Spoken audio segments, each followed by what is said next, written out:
Eleanor Whitmore stood ankle-deep in frozen mud outside the Cedar Hollow Church, gripping the last letter her mother-in-law ever wrote her, and tore it in half with hands that would not stop shaking. "You were never truly family. You were only ever a debt we paid." The wind swallowed her scream before anyone could hear it. She had nothing left. No husband, no name that meant anything, no home. And then a voice rough as gravel cut through the storm behind her. "Ma'am, you look like someone the world just finished with. I know that look. I wear it every morning." Before we go any further into Eleanor's story, if this is your first time here, welcome. I tell true-to-life frontier stories, just like this one, every single week, and I'd be mighty grateful if you'd subscribe and stay with me clear through to the end. Drop a comment below and tell me what city you're watching from tonight. I read every single one, and I love seeing how far these stories travel. Now let's go back to where it all began. She had been sitting in that mud for 11 minutes before he spoke to her. Eleanor knew because she had counted every one of them the way a person counts things when counting is the only control left to them. The stagecoach had come and gone an hour before, that rattling off toward Laramie. Without her, its driver never once looking back. She hadn't blamed him. A woman with one suitcase and a face like a closed door wasn't worth a second look in a town like Cedar Hollow, Wyoming territory. Not in the dead of December, not with snow falling sideways and the temperature dropping with the sun. "Ma'am?" The voice came again, closer this time. "You hear me?" Eleanor lifted her head. A man stood over her broad-shouldered hat pulled low against the wind, a boy clinging to his coat and a girl standing a few feet back with her arms crossed like she'd already decided the world owed her nothing and she wasn't fixing to ask. "I hear you fine," Eleanor said. Her voice came out steadier than she felt. "I'm not begging if that's what you're thinking. I don't need charity." "Didn't say you did." He crouched down to her level, which surprised her more than the offer that would come later. Men like him didn't crouch for women like her. "But you've been sitting in that mud so long, your skirts froze to the ground. Another hour, and we'll be chipping you out with an axe." Despite herself, Eleanor almost laughed. It came out instead as something closer to a sob, and she hated herself for it. "I don't know this town," she admitted. "I don't know anyone in it. The boarding house turned me away 20 minutes ago. Said they don't take women traveling alone, not without a husband to vouch for them." "Mrs. Pruitt." The man said the name like it explained everything. "She turns away anybody who might bring trouble to her doorstep. Doesn't matter if the trouble's hers or not." "I'm not trouble. Didn't say you were that either." He stood, offered a hand down to her. Eleanor stared at it a long moment before she took it, because taking a stranger's hand felt like admitting she had nothing left to refuse with. Name's Nathaniel Carter. These are my children, Clara and Henry. The girl, Clara, didn't move. She studied Eleanor the way a bank teller studies a counterfeit bill, looking for the one detail that would prove her right about something. The boy, small and pale beneath a coat 2 sizes too big, peered out from behind his father's leg, like Eleanor might vanish if he blinked. "Eleanor Whitmore," she said. Her voice cracked on her own name because for 3 weeks now it hadn't felt like it belonged to her. "Whitmore." Nathaniel repeated it slow, like he was turning it over, checking it for weight. "You're not from around here, Boston." She wrapped her arms tighter around herself. The suitcase beside her held everything she owned in the world, and it wasn't much. A few dresses, a hairbrush with her mother's initials on the handle, a photograph of a husband who'd been dead 3 weeks, and whose family had made it clear in no uncertain terms that she had died along with him as far as they were concerned. "My husband passed. Fever took him sudden middle of November. His family said—" She stopped, started again. "His family said I'd failed to give them what they wanted, and now that he was gone, I wasn't their concern anymore. They gave me train fare west and told me a widow ought to learn to make her own way." She hadn't meant to say all that. She hadn't meant to say any of it to a stranger crouched in the mud in front of his own children. But something about the cold and the 11 minutes of sitting alone and the way this man's eyes didn't flinch away from her, the way everyone else's had loosened something in her chest that she'd kept locked tight since Boston. Nathaniel didn't say he was sorry. He didn't offer pity, which Eleanor had come to recognize as its own kind of insult. He only nodded like he'd heard worse, like the world had shown him plenty of cruelty, and this was simply one more entry in a long ledger. "Cedar Hollow's not an easy place for a woman alone," he said. "Winter here'll kill you faster than any sickness. You got people coming for you, family somewhere." "No." The word came out flat. Final. "There's no one." The wind picked up. Henry pressed himself further into his father's coat, and Clara's jaw tightened, though whether from cold or something else Eleanor couldn't tell. "I run a cattle ranch a few miles out," Nathaniel said. "Was in town for supplies before the roads froze over complete. I could use hired help around the house. Cooking, cleaning, mending. I'd pay a fair wage and you'd have a roof." Eleanor's spine straightened. Whatever softness had crept into her chest hardened right back up. "I'm not looking for charity, Mr. Carter, and I'm certainly not looking to be some man's housekeeper out of pity." Wasn't offering pity. His voice sharpened just slightly enough that she understood she'd insulted him. "I'm offering a job because I need the work done, and you look like a woman who knows how to work. If you'd rather freeze out here on principle, that's your business. But I've got a house full of chores, and a boy who hasn't eaten a hot meal cooked by anybody but me in 2 years, and frankly, ma'am, my biscuits could double as roofing shingles." Henry made a small sound that might have been a laugh quickly buried. Eleanor looked at the boy, then really looked at him, and something in his thin face and hollow eyes reminded her so sharply of her own reflection these past weeks that her throat closed up entirely. "I don't know you," she said quietly. "I don't know your family. I buried a husband 3 weeks ago, and I don't have the strength left in me to trust another stranger's kindness. The last time I trusted people who claimed to want to help me, they took everything I owned and put me on a train heading nowhere." "Then don't trust me," Nathaniel said. "Trust the wage, trust the roof. The rest you can decide on your own time." She wanted to say no. Every instinct honed by 3 weeks of humiliation told her to say no to protect whatever fragile dignity she had left by refusing to be anyone's charity case, anyone's convenient solution.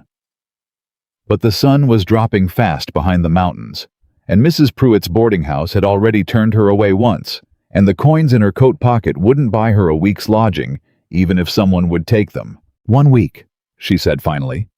"I'll work 1 week, and if it doesn't suit either of us, I'll find my own way from there." Nathaniel nodded like that was more than fair. He reached for her suitcase before she could stop him hefting it like it weighed nothing, though Eleanor knew for a fact it held 3 years of a life packed down to almost nothing. Clara still hadn't said a single word. The ride out to the Carter ranch took the better part of an hour, the wagon creaking under a tarp that did little against the snow. Eleanor sat wedged between her suitcase and the wagon's side rail, watching the town disappear behind them, swallowed up by white in a matter of minutes, like it had never existed at all. Henry sat across from her, wrapped in a blanket that smelled of horse and wood smoke, his eyes never quite leaving her face. Every time Eleanor looked at him, he glanced away, then looked back the moment she wasn't watching. "You can look at me if you like," she said softly. "I don't bite." Henry considered this with the seriousness only a 6-year-old could summon. "Clara says you won't stay." Eleanor's chest tightened. "Does she now?" "She says the last one didn't stay either, Miss Hartley. She came to help with the cooking, and she left after 2 months because Clara put a snake in her sewing basket." Despite everything, Eleanor felt her mouth twitch. "That's so." "It wasn't even poisonous," Henry offered, as if this detail mattered greatly. "Just a garter snake." But Miss Hartley screamed so loud the horses got spooked. From the front of the wagon where she sat rigid beside her father, Clara spoke for the first time since the church. "I don't want to talk about Miss Hartley." "I was just saying." "Henry." One word sharp as a slap, and the boy fell silent, immediately folding back into his blanket like a flower closing at dusk.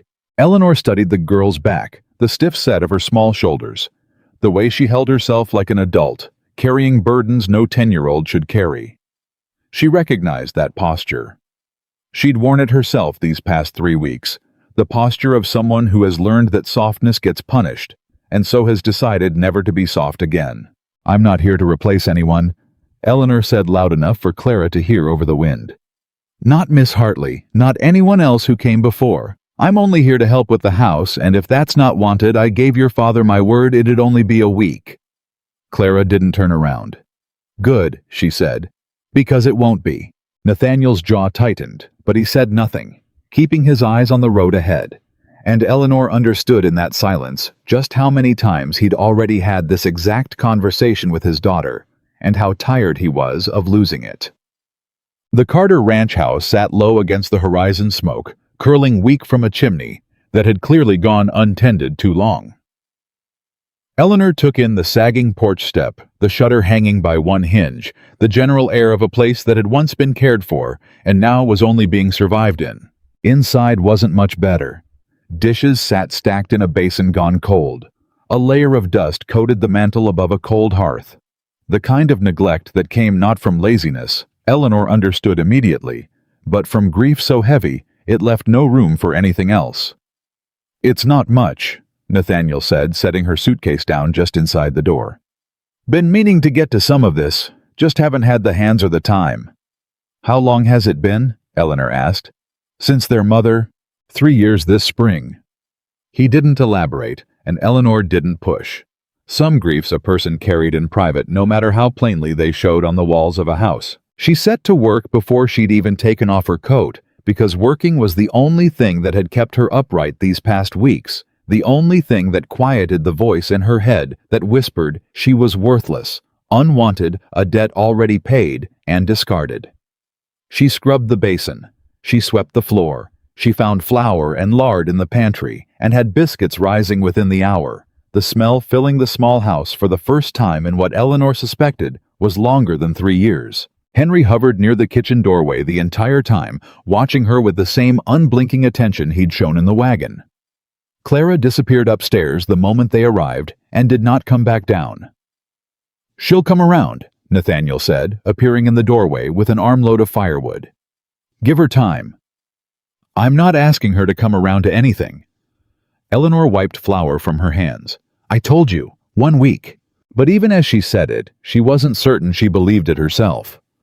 There was something about the quiet ache of this house, the particular loneliness of a family stuck mid-grief with no one to guide them out of it, that made her own loneliness feel less like a wound and more like a language she and this family might unexpectedly share. Dinner that night was a quiet affair. Clara came down only when called ate in silence and excused herself the moment her plate was clean. Henry, by contrast, asked Eleanor no fewer than 11 questions about Boston, about trains, about whether she'd ever seen the ocean, about whether biscuits in Boston tasted different than biscuits in Wyoming, until Nathaniel finally told him to let the woman eat in peace. "It's all right," Eleanor said. "I don't mind." After the children were sent up to bed, Nathaniel lingered at the table, turning his coffee cup slowly between his hands. "I owe you an apology," he said. "For Clara. She's not always so—" "You don't owe me anything." Eleanor began clearing the plates. "She lost her mother. I understand grief better than most, Mr. Carter. I won't hold a child's pain against her. Most women wouldn't be so patient. Most women haven't had everything they loved taken from them in the space of 3 weeks." The words came out sharper than she intended, and she immediately regretted the rawness in them. "I apologize. That wasn't—" "Don't apologize for the truth." Nathaniel set his cup down. "You've got every right to be angry. Anger doesn't put supper on the table." Eleanor stacked the last plate with more force than necessary. "Anger doesn't keep a roof over anyone's head. I learned that in Boston. Feeling something doesn't change anything. Only work does."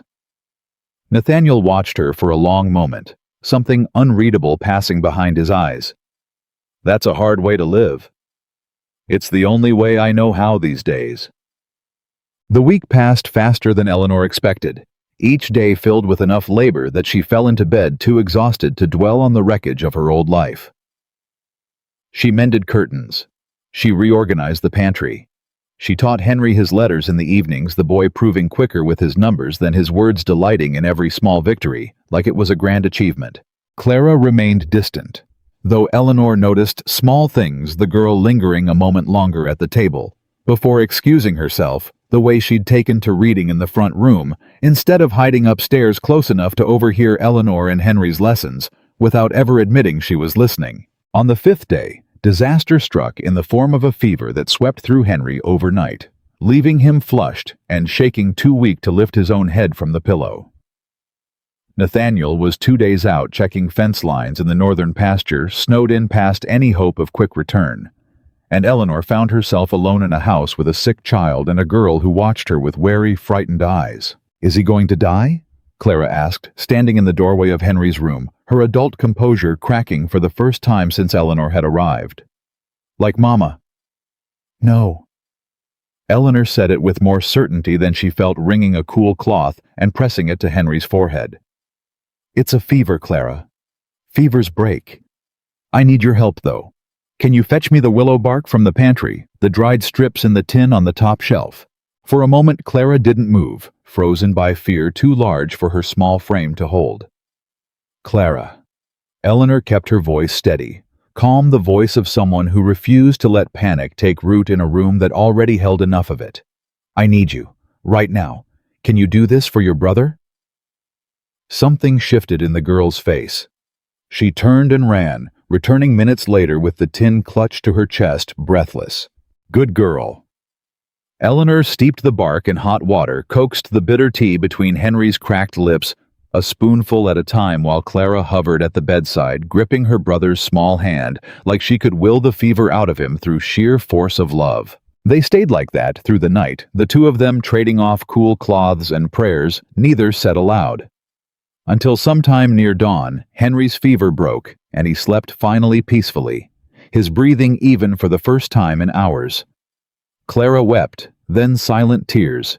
She didn't bother to hide, and Eleanor, without thinking, without calculating whether the gesture would be welcome, pulled the girl into her arms. Clara didn't pull away. "I was so scared," Clara whispered against Eleanor's shoulder. "Everyone I love keeps leaving. Mama left. And I thought Henry—" "I know." Eleanor held her tighter. "I know, sweetheart.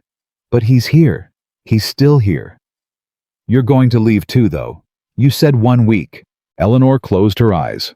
The week was up in 2 days' time, and she'd meant every word when she'd said it, certain that a house full of someone else's grief was no place to rebuild a life shattered by her own.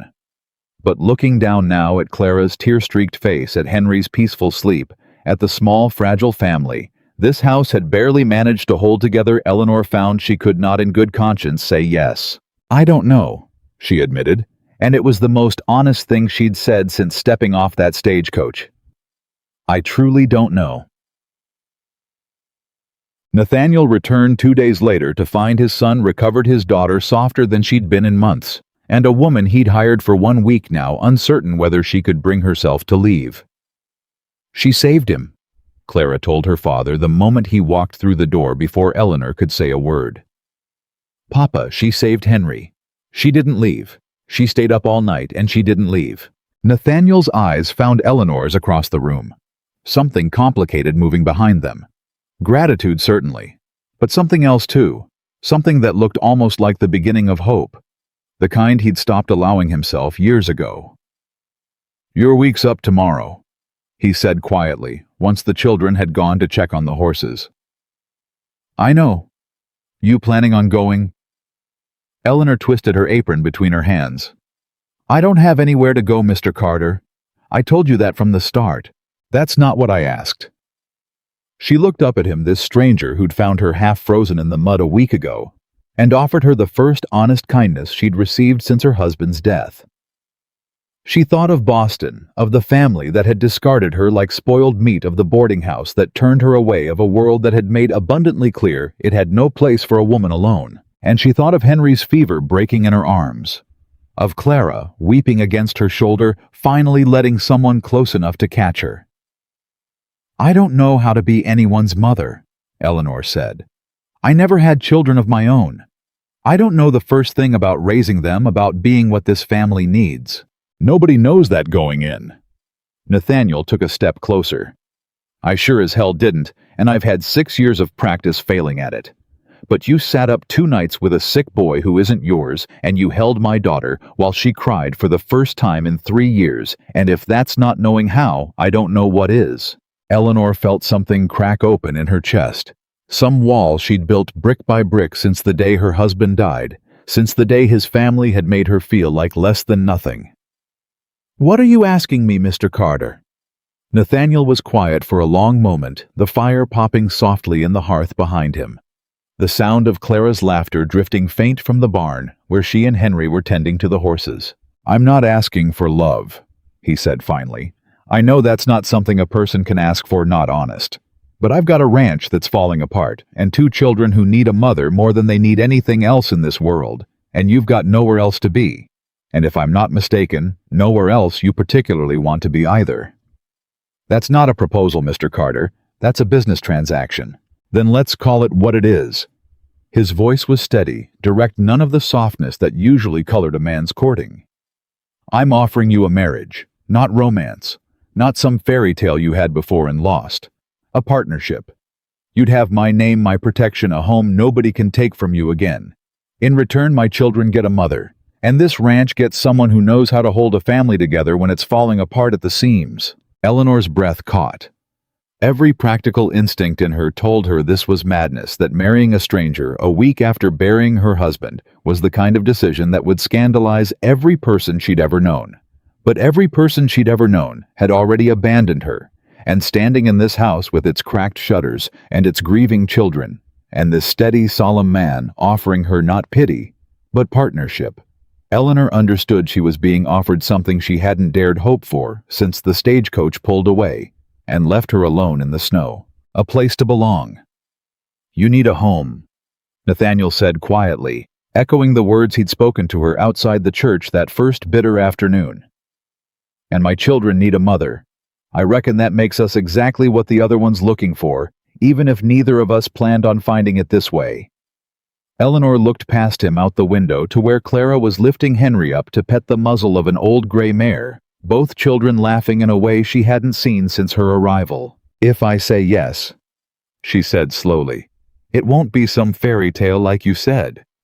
I won't pretend to love you, not when I don't even know you. But I won't be your servant either, Mr. Carter. I'll have a voice in this household. I'll be treated as your wife in every sense that matters, and if your children reject me, I won't force myself on them. I'll earn my place or I won't stay." "Fair enough. And I want your word," she continued, something fierce rising in her, now the first fire she'd felt since Boston. "That whatever happens between us, you'll never make me feel the way his family made me feel. Like I was disposable. Like my worth began and ended with what I could give someone else." Nathaniel crossed the room, and for the first time since they'd met, took both her hands in his grip warm and certain, despite the winter chill still clinging to his coat. "Eleanor Whitmore," he said, "you've got my word. Whatever else I fail at in this life, I won't fail at that." Outside, the wind had finally quieted the storm that had chased her out of Boston and into this strange new life, finally spent, leaving behind a stillness that felt for the first time in weeks less like emptiness and more like the hush before something new began. They were married 4 days later in front of a preacher who raised his eyebrows but asked no questions, and a handful of townsfolk who had plenty of questions but no shortage of opinions either. Married a week after she stepped off the stagecoach, Eleanor heard one woman whisper to another as she and Nathaniel signed the register. Practically before her first husband's gone cold in the ground. "Shameful if you ask me." "Trapped him more like," came the reply. "Poor man grieving and lonely, easy pickings for a woman with nothing left to lose." Eleanor kept her spine straight and her chin level, refusing to let the words land the way they were meant to. She had heard worse from people who'd claimed to love her. A stranger's cruelty, at least, was honest in its indifference. Nathaniel's hand found hers as they stepped out of the church, steady and warm, despite the cold, and for the first time since her husband's death, Eleanor did not feel entirely alone in facing a world determined to judge her worth by standards she'd never agreed to.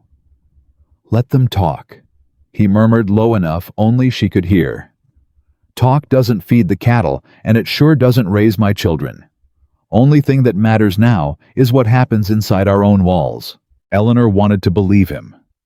She wanted more than anything to believe that the whispers following them out of that church would fade, the way winter storms eventually gave way to spring, that the family waiting for her back at the ranch, however fragile, however new, might one day feel like something she'd earned rather than something she'd merely been handed out of desperation. But as they climbed into the wagon and turned back toward the ranch, Eleanor caught sight of a man standing apart from the rest of the crowd watching them with an expression that held none of the idle curiosity of the other townsfolk.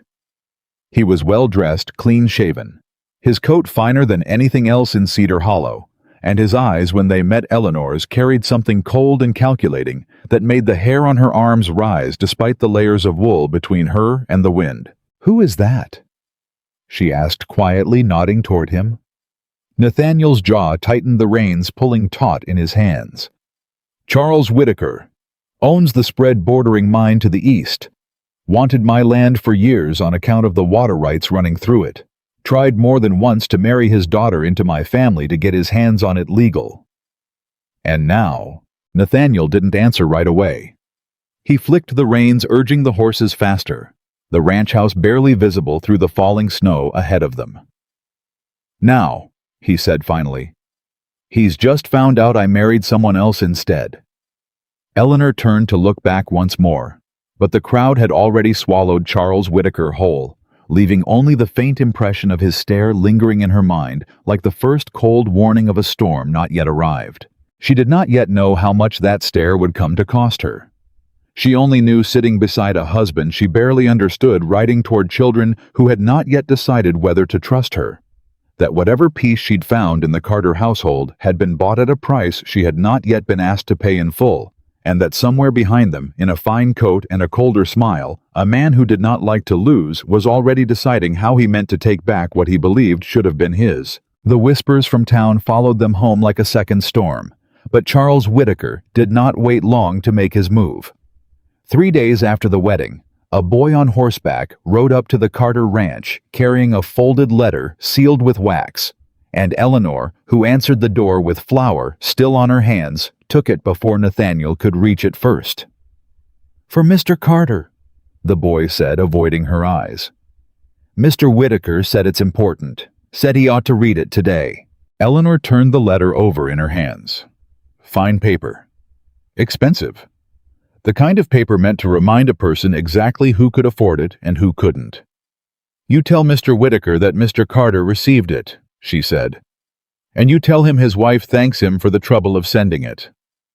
The boy blinked. His wife. That's right. Eleanor kept her voice pleasant, though something in her had gone hard and watchful. "You have a good ride back now. The roads are icing over." She waited until the boy was gone before she closed the door, and she did not open the letter, though every instinct in her screamed to. It wasn't hers to open. She'd learned in Boston exactly how it felt to have someone paw through what belonged to you, deciding your business was theirs to handle, and she would not do that to the man she'd just married, no matter how badly she wanted to know what was inside. Nathaniel read it at the kitchen table an hour later, his jaw tightening line by line, and when he finished, he set it down and stared at the wall for a long moment without saying anything at all. "Well?" Eleanor asked. "He's offering to buy the ranch." Nathaniel's voice was flat, controlled the voice of a man holding something down hard. "Says it's a generous offer given the circumstances. Says a man who'd marry a stranger off the street clearly isn't thinking straight, and I ought to sell now before I lose it all to poor judgment and bad debts." Eleanor sat down slowly across from him. "How much?" "Doesn't matter how much. It matters if you're considering it. I'm not." Nathaniel folded the letter closed. "This land's been in my family 30 years. My children were born on it. My wife's buried on it. I'm not selling it to a man who thinks he can shame me into it with a fine piece of paper." "Then why do you look like the ground just gave out under you?" He was quiet a moment. Then, because Charles Whitaker doesn't make offers he expects to be refused. When a man like that puts something in writing, it's not the offer that matters. It's what he does when you say no. Eleanor reached across the table and took the letter from his hands, and this time he let her. She read it through twice slow, the way she'd learned to read every document that crossed her path in the weeks after her husband died, when his family's lawyers had buried her in paper designed to look like kindness, while it stripped her of everything. This last line, she said, where he says he'd hate to see the county question whether a marriage made in such haste was a lawful one at all. That's not an offer, Nathaniel. That's a threat. I know it. He's telling you that if you don't sell, he'll come after the marriage itself. I know that too. Nathaniel took the letter back and dropped it in the fire, watching it curl and blacken. Question is what we do about it. Eleanor noticed the word before he did. We. Not I. She turned it over in her mind the way she'd turned the letter, checking it for weight, and found that it held. We don't do anything yet, she said. A threat's only powerful if you flinch. We go on like nothing's changed. We give him nothing to point at, and when he makes his move, we're ready for it. Nathaniel looked at her across the fire, and something in his face shifted, some reassessment happening behind his eyes. You've done this before. I've had men with fine paper try to ruin me before, Eleanor said. The difference is, last time I was alone. She hadn't meant to say it. It came out before she could catch it, and it hung there in the warm kitchen air between them, more honest than she'd intended. Nathaniel didn't answer it directly. He only nodded once, and stood and squeezed her shoulder as he passed on his way to the barn, and Eleanor sat there for a long while after he'd gone, wondering when exactly alone had stopped feeling like the truest word she knew. The trouble with Charles Whitaker was that he did not come at them directly. He was too clever for that, and too patient. Instead, the cold began to creep in from the edges. First, it was the general store. Eleanor rode into Cedar Hollow the following week for flour and thread and salt coins counted careful in her pocket, and Mr. Aldridge, who owned the store, met her at the counter with an apology already forming on his face. "I'm sorry, Mrs. Carter," he said, and the name still felt new enough in her ears to catch her off guard. "I can't extend the Carter account any further. Cash only from here forward." "The Carter account has never once been late," Eleanor said. "Nathaniel's told me himself. 30 years his family's shopped here." "I know it. I know." Aldridge wouldn't quite meet her eyes. "But times are hard and I've got to protect my own interests." "It's nothing personal, ma'am." Eleanor set her coins on the counter, slow and deliberate, counting them out into his hand one at a time. "It's Charles Whitaker, isn't it?" she said quietly. "He holds a note on this store. He's told you to squeeze us." Aldridge's face went pale, and that was all the answer she needed. "You don't have to say it," Eleanor told him, gathering her purchases into her basket. "I understand a man's got to protect what's his. But you might tell Mr. Whitaker next time you see him that the Carter account will be paid in cash and paid in full, and that we don't require his permission to buy flour." She turned to go, then stopped. "And Mr. Aldridge, you might also tell him that a man who fights his battles through other people's ledgers isn't a man at all. He's just a coward with money." She walked out with her chin high, but her hands were shaking by the time she reached the wagon, and she sat there gripping the reins for a full minute before she trusted herself to drive.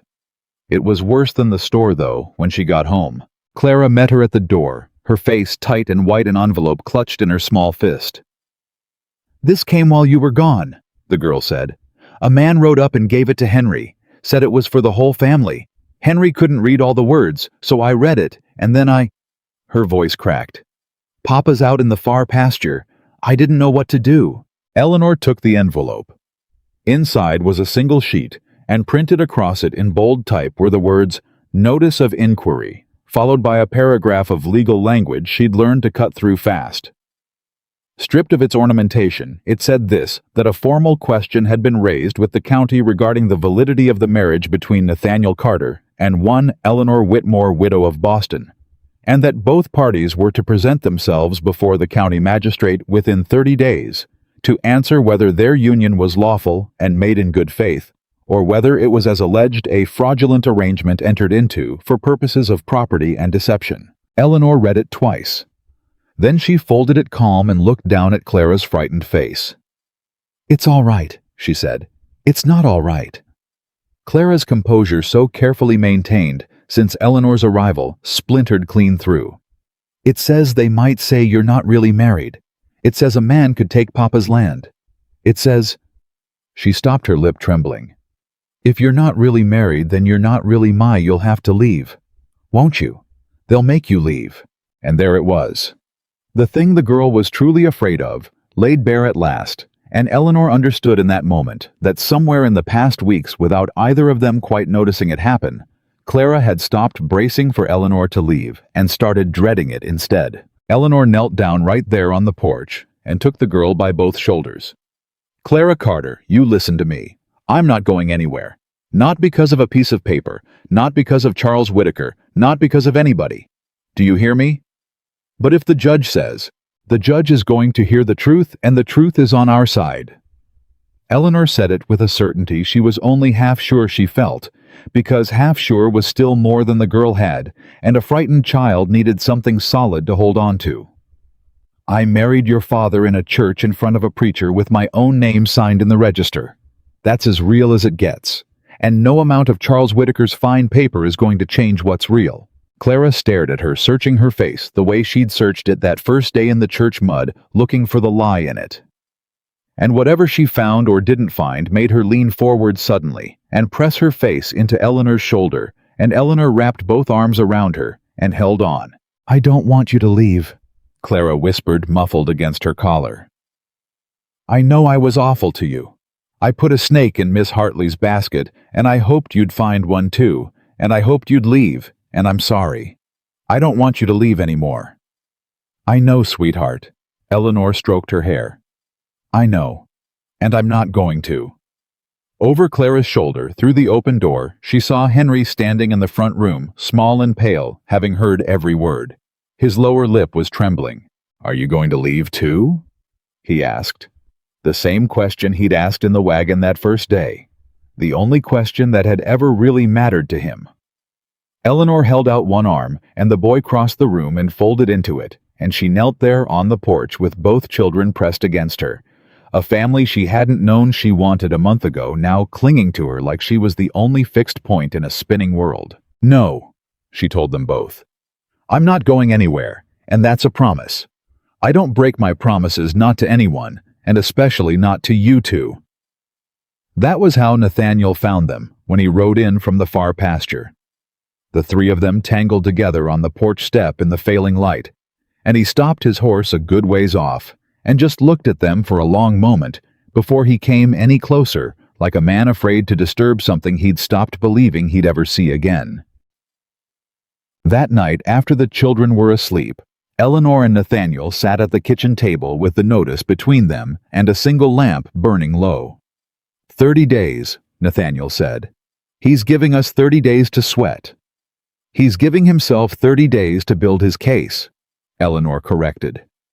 "There's a difference. He's not going to walk into that hearing and simply claim our marriage is false. He's going to bring proof, or things dressed up to look like proof. What proof could he have? There's nothing to find. There's always something." Eleanor had learned that the hard way. His lawyers will find people willing to say we barely knew each other, that the wedding was rushed, that I came here with nothing and married the first man who offered me a roof, which, she paused, happens to be exactly true on the face of it. Every fact he needs is real. He doesn't have to lie. He just has to arrange the truth to look ugly. Nathaniel scrubbed a hand down his face.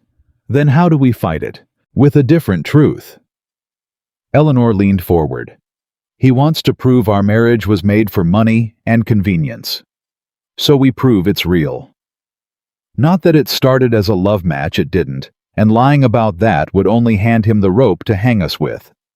We prove that whatever it started as, it became real. That it is real. A judge can argue with a person's reasons. He has a harder time arguing with a family that plainly works." "And how do we prove that?" Eleanor was quiet a moment. "We don't have to prove it to the judge," she said finally. "We have to let the judge see it. There's a difference. You can't argue a child into loving someone. You can't argue grief into healing. But you can put it in front of a man and let him see it with his own two eyes and then dare him to call it false." Nathaniel studied her across the lamplight. "You think Clara would speak in front of the county?" "I'd never ask her to." Eleanor said it flat and immediate. "She's 10 years old. She's been through enough. I won't put her in front of a courtroom to save my own place in this house. If it comes to that, if the only way to keep this family together is to use the children as a spectacle, then Charles Whitaker's already won, because that would make me exactly the kind of person he's claiming I am. Someone who uses people to get what she wants." Something in Nathaniel's face eased, and Eleanor realized he'd been testing her the same way she'd tested him, both of them still learning whether the other could be trusted with the tender parts. "You mean that?" he said. "I mean every word. Most people would use whatever they had. I'm not most people." Eleanor met his eyes. "And I'd sooner lose the hearing honest than win it by turning your daughter into a weapon." Nathaniel reached across the table then and covered her hand with his, and this time neither of them pulled away or pretended it was nothing. "When my first wife died," he said quietly, and Eleanor went still, because in a month he had never once spoken of her. "I stopped believing anything good could last, figured the world took what it wanted and left you with the scraps, and the smart thing was to stop wanting anything at all so it couldn't be taken. That's how I raised my children for 3 years, braced, waiting for the next loss." He turned her hand over in his, tracing the callus that a month of work had already begun to raise on her palm. "And then I found a woman half frozen outside a church, more stubborn than any mule I ever owned. And somehow, inside a month, my son's laughing again, and my daughter's crying like a child, instead of carrying the weight of a grown woman, and I—" He stopped. "I don't know what to do with hope, Eleanor. I forgot how it works." Eleanor's throat had gone tight. "You hold on to it," she said. "Same as anything worth keeping. You hold on even when it's frightening, especially when it's frightening." "Is that what you're doing?" "Holding on." She considered lying.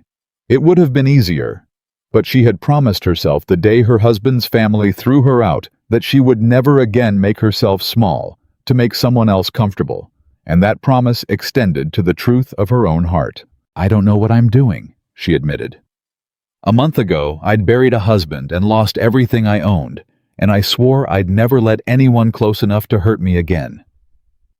And now I've got a child asleep upstairs who begged me not to leave, and I've got you looking at me like I'm somebody worth looking at, and I don't know what to do with any of it. I only know that when Clara pressed her face into my shoulder tonight and asked me to stay, I'd have fought the entire county to make it so. And I don't think a woman who feels that is the kind of woman Charles Whitaker's claiming I am." Nathaniel didn't say anything. He only lifted her hand to his mouth and pressed his lips to her knuckles, brief and rough and certain, and it wasn't romance exactly. Not the way the girl she'd once been had dreamed of romance. It was something sturdier than that. Something built, not fallen into. "We'll fight it," he said, "together. And whatever that judge decides, you're not disposable, Eleanor. Not to those children. Not to me. Charles Whitaker can arrange all the truth he wants. He can't arrange that." But Charles Whitaker had been arranging things far longer than either of them realized, and 2 days before the hearing the ground shifted again. Clara came running into the kitchen mid-morning, breathless, her boots caked with snow. "There's a woman here," she said. "A lady. She came in a fine carriage, and she's asking for you, Eleanor. By your old name. She called you Mrs. Whitmore." Eleanor's blood went cold.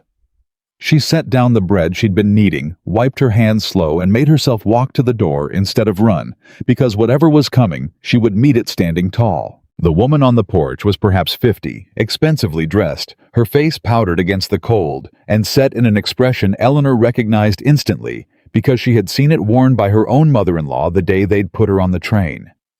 The particular expression of a woman who had come to deliver bad news and intended to enjoy it. "Mrs. Whitmore," the woman said.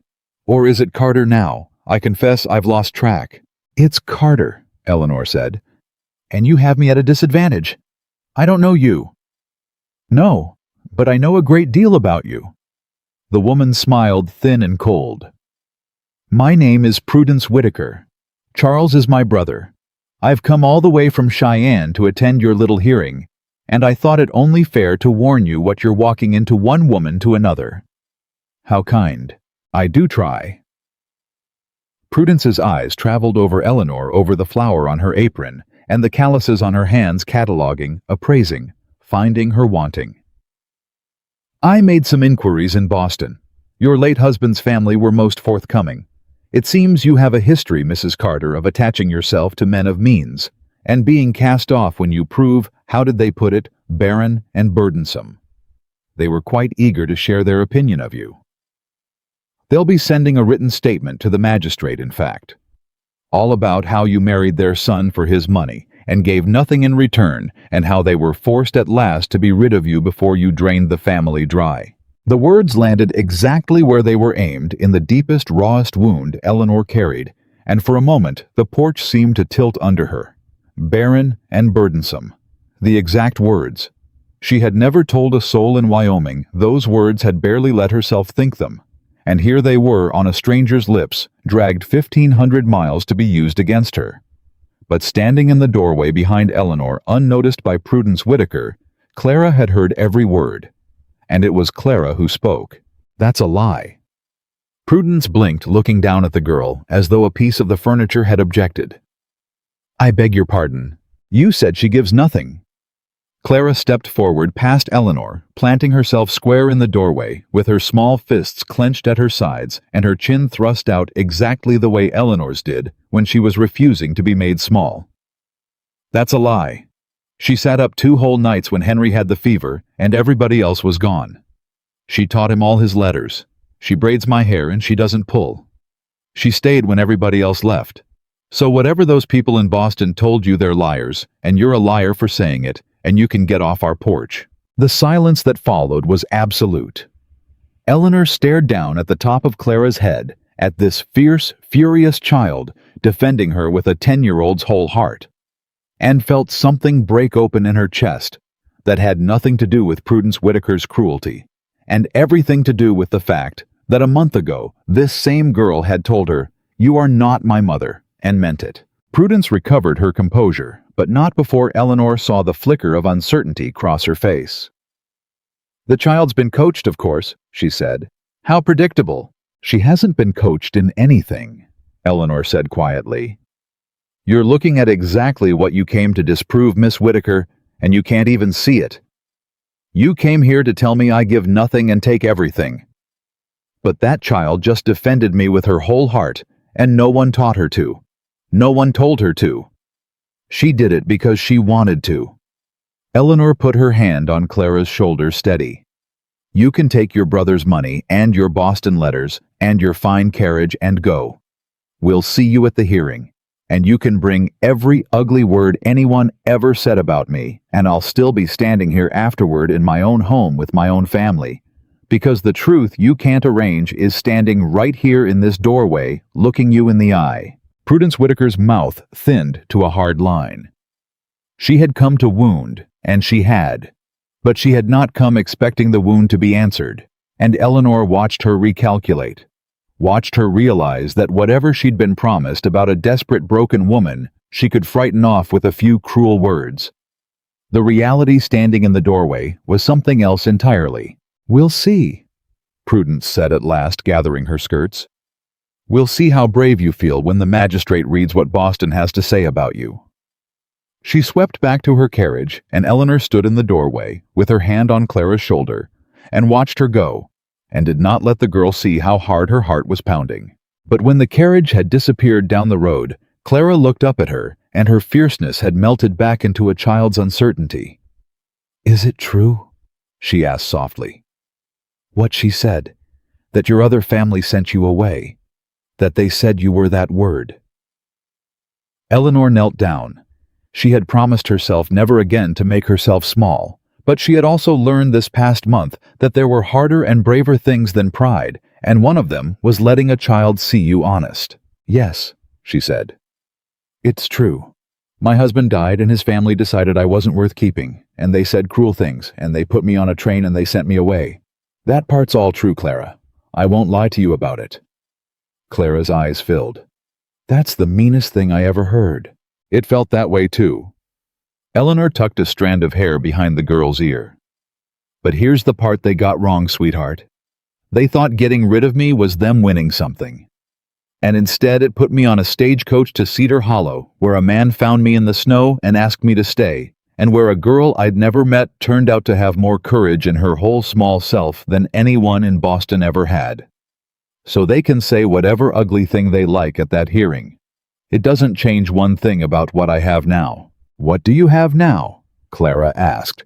And it wasn't a challenge. It was a real question from a child who needed to hear the answer said plain. You, Eleanor said simply. And Henry. And your father. I have a family, Clara. The one they said I'd never be worth having. And no letter from Boston is going to convince me I don't deserve it, not anymore, and not ever again. Clara threw her arms around Eleanor's neck and held on, and Eleanor held her right back, kneeling on the cold porch in the last of the winter light, and neither of them heard Nathaniel come up the path until he was standing right there beside them. He'd heard enough, though. Eleanor could tell by his face. Prudence Whitaker, she said before he could ask. Charles's sister. Came to tell me Boston's sending a statement to the magistrate, my husband's family. They're going to say I married for money and gave nothing back, and that they had to throw me out before I ruined them. She kept her voice level, but she saw the way Nathaniel's hands curled slowly into fists at his sides. Charles found them, Nathaniel. He went digging into my past, and he found the exact people who'd say the exact worst things about me, and he's bringing them to that hearing to break me. For a long moment, Nathaniel didn't speak. When he did, his voice was very quiet and very hard, and Eleanor understood she was hearing something rare from him, the sound of a patient man's patience running out. Then we'll bring the truth, he said. All of it. Everything they threw away we'll put in front of that judge, and we'll let him choose which story to believe. The one where you're a woman who takes everything and gives nothing. He looked down at Clara, still wrapped around Eleanor's neck, then back up at Eleanor herself. Or the one where a girl who lost her mother stood on a porch and told a rich woman to her face that you're worth fighting for. Eleanor felt tears sting her eyes, and for once she didn't fight them. 2 days, Nathaniel said. 2 days till the hearing. Let him bring Boston. Let him bring his sister and his letters and every ledger he owns. He reached down and pulled Eleanor to her feet. Keeping her hand in his, Clara pressed between them. Because we're going to walk into that courtroom as a family, and we're going to walk out of it the same way, and there's not enough money in this whole territory to change what's true. Eleanor wanted to believe him. She wanted to believe it with her whole heart. But even as she stood there in the ring of her new family's warmth, she could not quite shake the memory of Prudence Whitaker's cold, certain smile, or the ugly confidence with which she'd promised that Boston would have its say. Because Eleanor knew those people. She knew exactly how far they would go to be proven right about her. And she knew that Charles Whitaker, whatever else he was, had chosen his weapon well, aiming it straight at the one wound in her that had never fully healed. Whatever waited for her at that hearing, it would not be a fair fight. It would be everything she'd survived once already dragged back into the light in front of a whole town waiting to decide whether the widow from Boston was a woman worth believing. And this time, there would be no train to carry her quietly away. The 2 days before the hearing passed slower than any Eleanor had ever known, and the night before it, she did not sleep at all. She sat at the kitchen table long after the house had gone quiet, a lamp burning low, going over in her mind every ugly thing Boston might send and every way it might land. She had learned in her old life that the worst blows always came dressed as facts, and she was trying to armor herself against them the only way she knew how, by imagining them ahead of time so they couldn't take her by surprise. She didn't hear Nathaniel come down until he pulled out the chair across from her. "You ought to sleep," he said.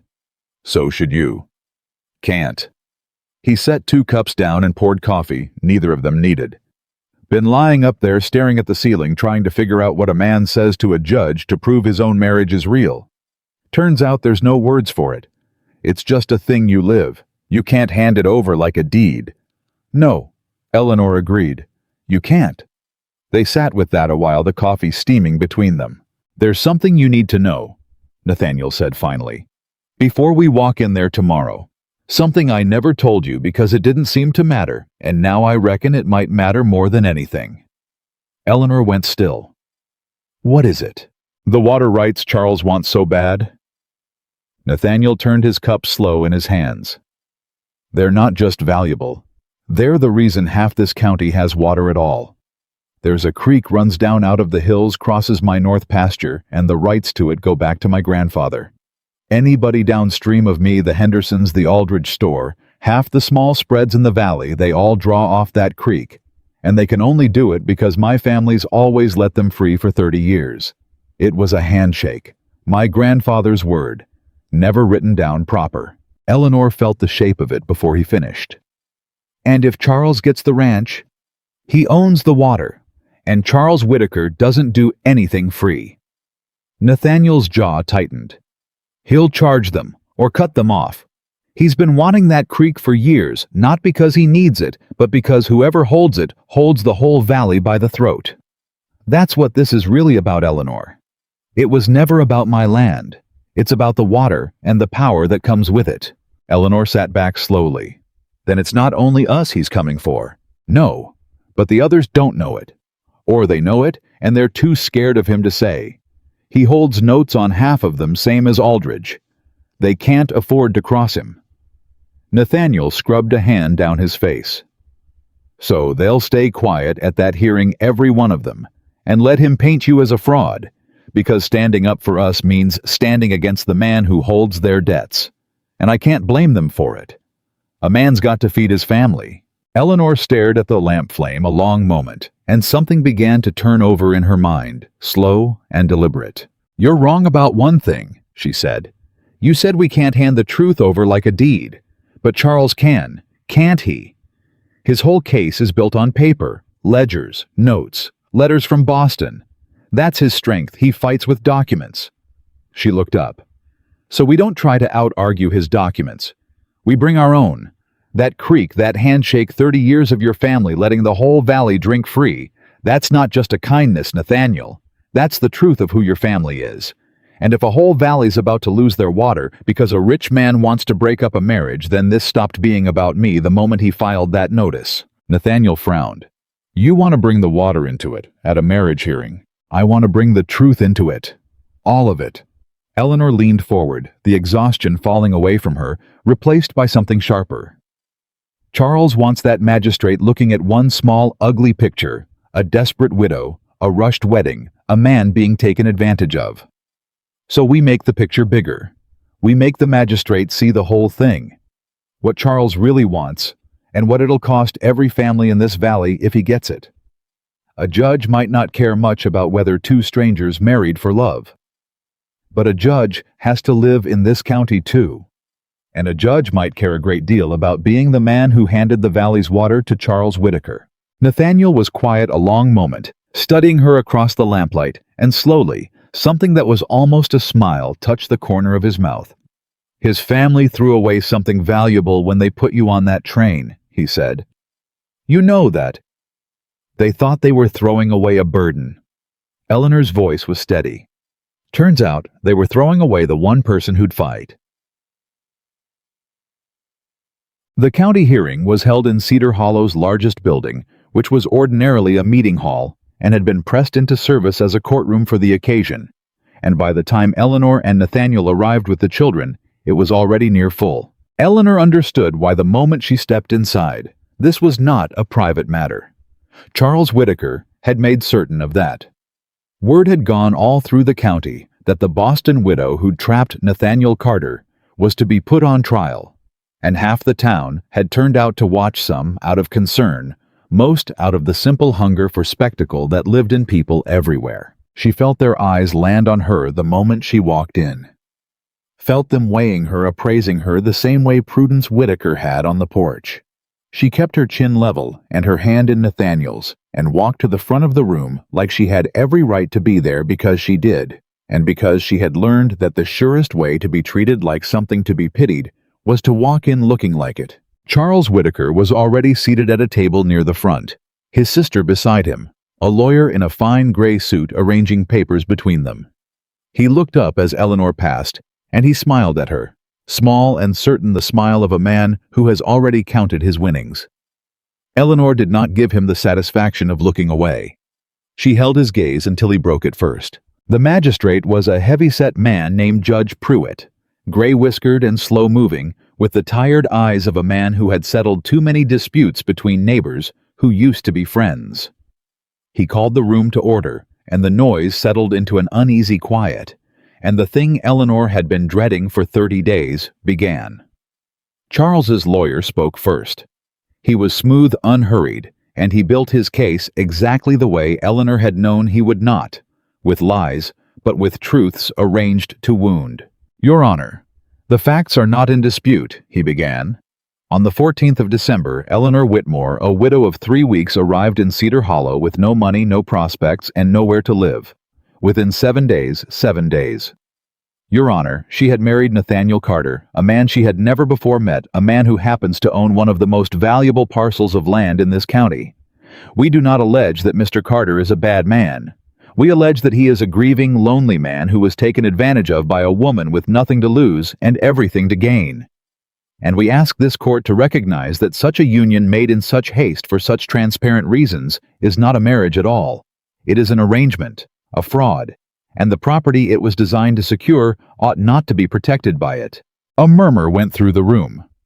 Eleanor felt it the way the crowd tilted half toward belief. Then the lawyer produced the letter from Boston. He read it aloud, slow, letting each word land. And it was worse than Eleanor had braced for, because her husband's family had not merely called her barren and burdensome. They had built a whole portrait of her, a scheming, cold woman who had married their son for his money, who had failed in her only duty, who had wept crocodile tears at the funeral while calculating what she could still extract, until at last they had been forced to protect themselves by sending her away. It was cruel, and it was clever. And worst of all, it was written in the confident, respectable hand of people the world was inclined to believe. Eleanor sat very still through all of it. She would not cry. She had decided that in the dark hours before dawn, and she held to it now, though the words scraped every wound raw. She felt Clara's hand creep into hers under the table and grip it tight, and she squeezed back and did not let her face change. When the lawyer finished, he set the letter down gently, as though it were something precious. "This, Your Honor, is the character of the woman before you. Not our words, the words of the family that knew her best." The room was silent. Judge Pruitt looked at Eleanor over his spectacles, his tired eyes unreadable. "The letter makes serious claims, Mrs. Carter. Do you wish to answer them?" And Eleanor stood. She had not planned to speak first. Their lawyer, a plain country attorney named Hollis, that Nathaniel had hired, no match for Charles's gray-suited man, had meant to build their case slow. But Eleanor stood before Hollis could rise, because she had spent 3 weeks in Boston, being spoken about, while she sat silent, being decided over, being disposed of, and she would be damned if she'd sit silent now, while a room full of strangers decided who she was. "I'll answer them," she said. "Everyone." Judge Pruitt gestured for her to go on. "That letter's true," Eleanor said, and a ripple of surprise moved through the room. "Most of it. I did marry my first husband young. His family did have money. And when he died, they did decide I was a burden, and they did put me on a train, and they did say every cruel thing that lawyer just read out." She let that sit a moment. "I'm not going to stand here and tell you those people lied. They didn't lie. They just told the story in the way that made them the innocent ones." She turned slow and looked out at the room, at all the faces watching her. "You want to know what really happened? I married a man I loved, and for 4 years I tried to give his family the grandchild they wanted, and my body wouldn't do it. That's all. That's my whole crime. I couldn't give them an heir. And when my husband died, they looked at me and they saw a woman who'd cost them 4 years and given them nothing back, and they decided the cheapest thing to do was call me a schemer and put me on a train west and let the winter finish what they'd started." Her voice did not shake. "That letter isn't proof that I'm cold or scheming or false. It's proof of exactly one thing: that there are people in this world who'll call you worthless the moment you stop being useful to them. And I have the great misfortune of having married into a family of them." Somewhere in the crowd, a woman made a small sound. "That lawyer says I married Nathaniel Carter in 7 days because I had nothing to lose and everything to gain." Eleanor's eyes swept the room. "He's right that I had nothing to lose. I'd already lost it. But he's wrong about the gain. You want to know what I gained? I gained a boy who used to ask me every single day if I was going to leave because everyone he ever loved had. And I gained a girl who told me to my face I'd never be her mother, and who 3 days ago stood on my own porch and told a rich woman from Cheyenne that I was worth fighting for." Her voice caught just slightly and she let it. "You can call that a fraud if you want. You can call it an arrangement. But I've been in a real marriage, and I've been in a false family, and I know the difference in my bones, and I'm telling you this is the realest thing I have ever had." The room had gone very still. Charles Whitaker's lawyer rose smoothly. "Moving testimony, Your Honor. But testimony is not evidence. The witness admits the marriage was made in 7 days for shelter and security. However eloquently she dresses it, she has confirmed our case in her own words." "I'm not finished," Eleanor said. The lawyer paused. "You want to talk about why this hearing is really happening?" Eleanor turned back to the judge. "Mr. Whitaker would have you believe he filed this notice out of concern for a poor grieving rancher being taken advantage of. That's the story. But Charles Whitaker has never in his life done a thing out of concern for Nathaniel Carter. He spent years trying to buy this ranch, and years before that trying to marry his own daughter into it, and every one of those years my husband said no. And do you know why Mr. Whitaker wants it so badly? Not the land. The water." The murmur that went through the room this time was different, sharper. "There's a creek runs through the Carter North pasture." Eleanor pressed on quick now before anyone could stop her. "And half the families in this valley draw their water from it.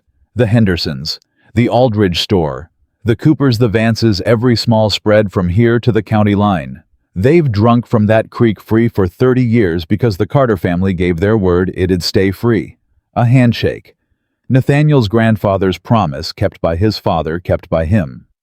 She looked out at the room, and now she was not speaking to the judge at all. "How many of you draw off that creek?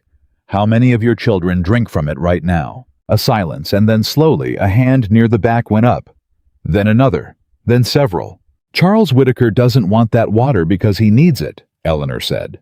"He's got water of his own. He wants it because whoever holds that creek holds every one of you by the throat. And the day he takes this ranch, he takes the creek and the free water in this valley ends. Ask yourselves why a man would go to all this trouble, drag a widow's grief across 1,500 miles. Turn a whole county out to watch all to break up one small marriage. He wouldn't. Not for a marriage. He'd do it for the water. He is doing it for the water. And every family in this room that stayed quiet because Charles Whitaker holds their debts, you're not just letting him break my family. You're handing him the creek your own children drink from." The room erupted. Judge Pruitt banged his gavel for order, but the damage or the truth was already done.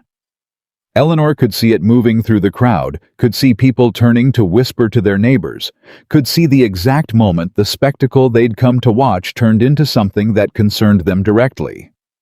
Charles Whitaker had made this hearing public to shame her, and in doing so, he'd handed her the whole valley as her audience. Charles himself had gone still at his table, and for the first time, the certain smile was gone from his face. "Order," Judge Pruitt said again, and the room slowly settled. He looked at Eleanor for a long moment, his tired eyes sharper now than they had been. "Mrs. Carter, you've made a serious allegation about Mr. Whitaker's motives. Can you support it?" "I can support the water part," Eleanor said. "Every family drawing off that creek can support it. As for his motives, I can't read the man's heart, Your Honor. But I can do arithmetic. A marriage hearing costs a man nothing to ignore. This water is worth a fortune. You tell me which one Charles Whitaker crossed a county for." Charles's lawyer was on his feet. Your Honor, this is a diversion. The question before this court is the validity of a marriage, not the price of water. My client's business dealings are not on trial here. No, Judge Pruitt said slowly. They're not. But this court doesn't operate in a vacuum, Counselor. If the true purpose of this proceeding is to transfer valuable water rights by breaking a lawful marriage that bears on whether the petition was filed in good faith, and good faith is very much this court's business. He looked at Charles directly. Mr. Whitaker, do you hold notes on the Aldridge store and the Henderson property, and the others Mrs. Carter named? Charles's lawyer leaned toward him quickly, murmuring, but Charles waved him off. When he spoke, his voice was smooth and cold, and Eleanor understood that she had wounded him, but not beaten him, not yet. I hold notes on a great many properties, Your Honor, Charles said. It's called business. I fail to see how my prudence in lending makes me a villain. As for the water, yes, I'd have use of that creek. Any rancher would. But that has nothing to do with the fact that this woman married Carter for his money 7 days after arriving penniless in this town. Two things can be true, Your Honor. I can want the water, and she can still be a fraud. In fact, his eyes cut to Eleanor, and the smile came back thinner and meaner now. Her clever little speech proves my point. Look how quickly she turns a room. Look how well she reads a crowd. Does that strike you as the confused, grieving innocent she claims to be? Or does it strike you as exactly the kind of calculating woman her own family warned us about? And there it was. The trap sprung neat. Eleanor had spoken well, and Charles had turned her own strength against her, twisted her courage into proof of her cunning, the same way Boston had twisted her survival into scheming. She felt the room tilt again, felt the doubt creep back in, and she understood with a cold lurch that she had no answer for it, that any woman who defended herself too well could always be called too clever to trust. It was Nathaniel who stood then. He did it quietly without waiting to be called, unfolding from his chair to his full height, and something about the plain solidity of him drew the room's eyes. You want to know if she's calculating, he said. I'll tell you exactly how calculating she is. His voice was rough, unpolished, nothing like the lawyer's, and it landed all the harder for it. 2 days ago, this woman and I sat at my kitchen table, and I asked her if she'd let my daughter speak at this hearing. Clara wanted to. Clara begged to. My girl was ready to stand up in front of this whole county and tell you all what Eleanor means to her. He paused. And Eleanor said no. She said she'd sooner lose this hearing than put a 10-year-old on trial to save her own place in my house. A calculating woman uses every weapon she's got. Eleanor put down the sharpest one she had because it would have cost my daughter something, and she wasn't willing to make Clara pay it. The room was silent. You want to talk about that letter from Boston? Nathaniel went on. I'll tell you what I know. I know a family that throws a grieving widow onto a train in December, and then when she's finally found somewhere warm to land, reaches 1,500 miles across the country to try and take that away too. I know which one of us that family is. And it isn't Eleanor. He turned to look at Charles directly. And a man who'd pay to dig up that letter, who'd drag those people's cruelty back into the light and use it as a weapon, I know exactly what kind of man that is too. Same kind that'd take the water from under a valley's children to fatten his own accounts. Charles's face had gone hard. I didn't marry Eleanor for love, Nathaniel said, and the plainness of it silenced the room completely. Everybody here knows it. I won't stand up and pretend otherwise, because pretending is exactly what Charles wants me to do, so he can catch me in the lie. I married her because my children needed a mother, and my house was falling apart, and she needed a home. That's the whole truth, and I'm not ashamed of it. But here's the part Charles doesn't understand, because I don't think he's got it in him to understand it. He looked at Eleanor, and his voice softened, and he stopped speaking to the room at all. I didn't marry her for love, but I love her now. Somewhere in the last month, between the fevers and the chores and the fights and this whole ugly business, it stopped being an arrangement and started being my life. I love my wife, and no lawyer and no letter and no amount of Charles Whitaker's money is going to make me stand in a courtroom and call that a fraud. Eleanor's breath had stopped in her chest. He had never said it. Not once in all the long nights at the kitchen table. Not when he kissed her knuckles. Not when he'd promised to fight for her. She had told herself she didn't need him to, that what they had was sturdier than words. And now he'd said it here in front of the whole county, in front of Charles Whitaker. In front of the very people who'd come to watch her humiliated, said it plain and unguarded with no calculation in it at all. She looked at him, and for a moment, the courtroom, the crowd, Charles Whitaker, Boston. All of it fell away, and there was only Nathaniel Carter standing there, having just handed her his whole heart in the worst possible place to do it, and not caring who saw. Judge Pruitt cleared his throat, and Eleanor realized her eyes were wet. "Mr. Whitaker," the judge said slowly, "I've heard a great deal today. I've heard a letter from Boston, and I've heard a woman answer it plain, and I've heard a man swear to a marriage in terms I don't think even the finest lawyer could have coaxed out of him." He set down his gavel. "But before I rule, there's one more matter troubling me. This court can't ignore that the petition before it may have been filed not to protect a grieving man, but to seize a water source the whole valley depends on. That's a question of good faith, and I mean to satisfy myself on it before I decide anything." He looked out over the crowded room. "So I'm going to ask plainly, and I want an honest answer. Is there anyone here, anyone at all, who can speak to Mr. Whitaker's intentions regarding that creek? Anyone who's been told directly what he means to do with the water if he gets his hands on this ranch?" For a long moment, no one moved. Charles Whitaker sat very still, and Eleanor saw him look out at the crowd, slow and deliberate, letting his gaze rest on one face after another. The faces, she realized, of the men who owed him money. A silent reminder, a warning without words. Remember who holds your note. And the room held its breath, because every person in it understood that whatever happened next depended entirely on whether a single frightened man was brave enough to stand up against the one who could ruin him. Then, near the back, a chair scraped. A man rose slowly to his feet, turning his hat over in his hands, his face pale, but his jaw set. Eleanor didn't know him, but she saw Nathaniel go rigid beside her, saw the shock move across his face. "My name's Ezra Henderson," the man said, his voice unsteady but climbing. "I farm the quarter section east of the creek, and Charles Whitaker holds the note on my land, so I reckon I'm about to lose everything for saying this." He swallowed hard. "But my little girl drinks from that creek, and 2 months back Charles Whitaker sat in my own kitchen and told me that once he had Carter's water, every family in this valley would pay him for it by the barrel or go dry. Said it smiling, said it like it was already done." He looked at Charles and his voice steadied at last. "So there's your answer, Judge. There's exactly what he means to do. And God help me, I'm too tired of being afraid of him to keep quiet about it any longer." The room exploded, and Charles Whitaker rose slowly from his chair, his smooth composure cracking.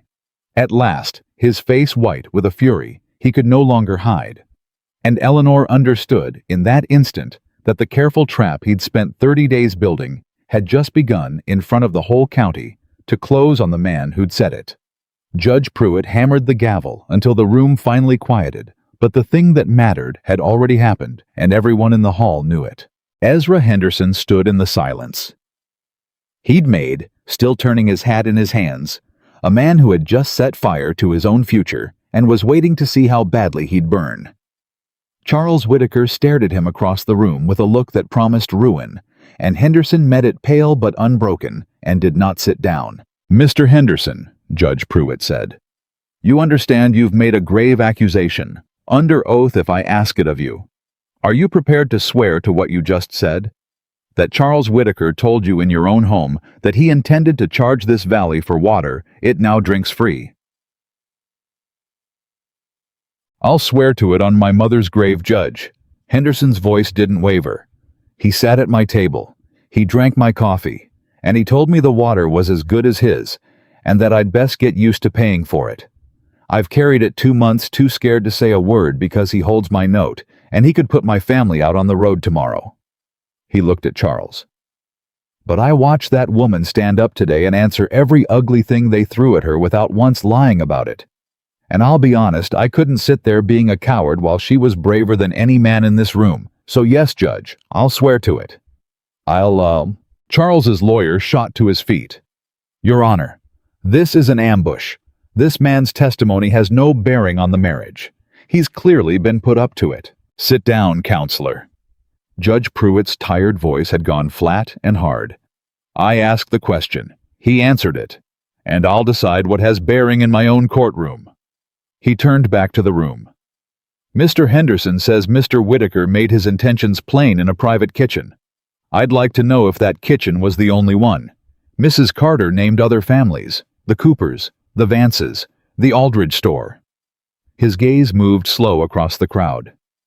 Is Mr. Henderson the only honest man in this valley, or is he simply the first? And the silence that followed was the loudest thing Eleanor had ever heard. She watched it move through the room, watched the men who owed Charles Whitaker money sit frozen in their seats, each one weighing his fear against his conscience, each one doing the same arithmetic Henderson had already done and finding it harder. Charles turned in his chair slow and deliberate, letting them all feel the weight of his stare, reminding them without a word of exactly what standing up would cost. For a long moment, Eleanor thought no one else would move. She thought Henderson would stand alone and be ruined alone, and that his courage would end up costing him everything for nothing.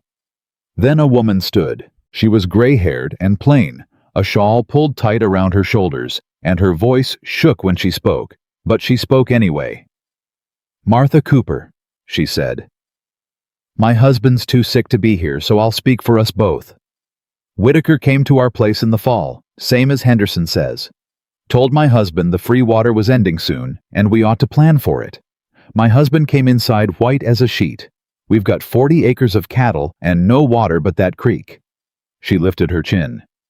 So there's 2 of us now, Judge, and I expect if you keep asking you'll find there's more. There were more. A rancher named Vance stood next, then a widow who ran a small dairy, then a man Eleanor didn't know at all, each of them telling the same story in different words.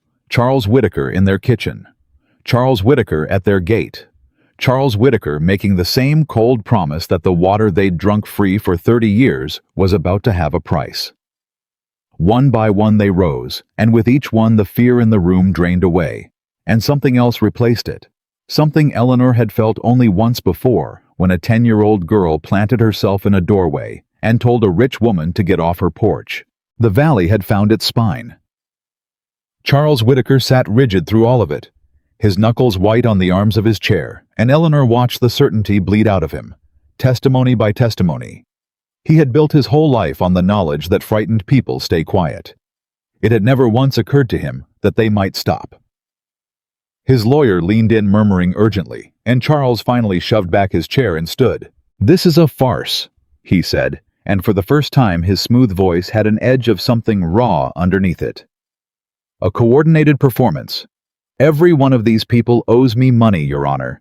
Of course they resent me. A creditor is never loved. But resentment is not evidence. Not one of them has produced a single document, a single signed word to support these fairy tales about my intentions. You're right, Eleanor said. The room turned to her. She had risen again from her seat, and this time her voice was quiet, almost gentle, which somehow made it carry further than a shout. They don't have documents, she said. You made sure of that, didn't you? You never put your threats in writing. You went to their kitchens, not their lawyers.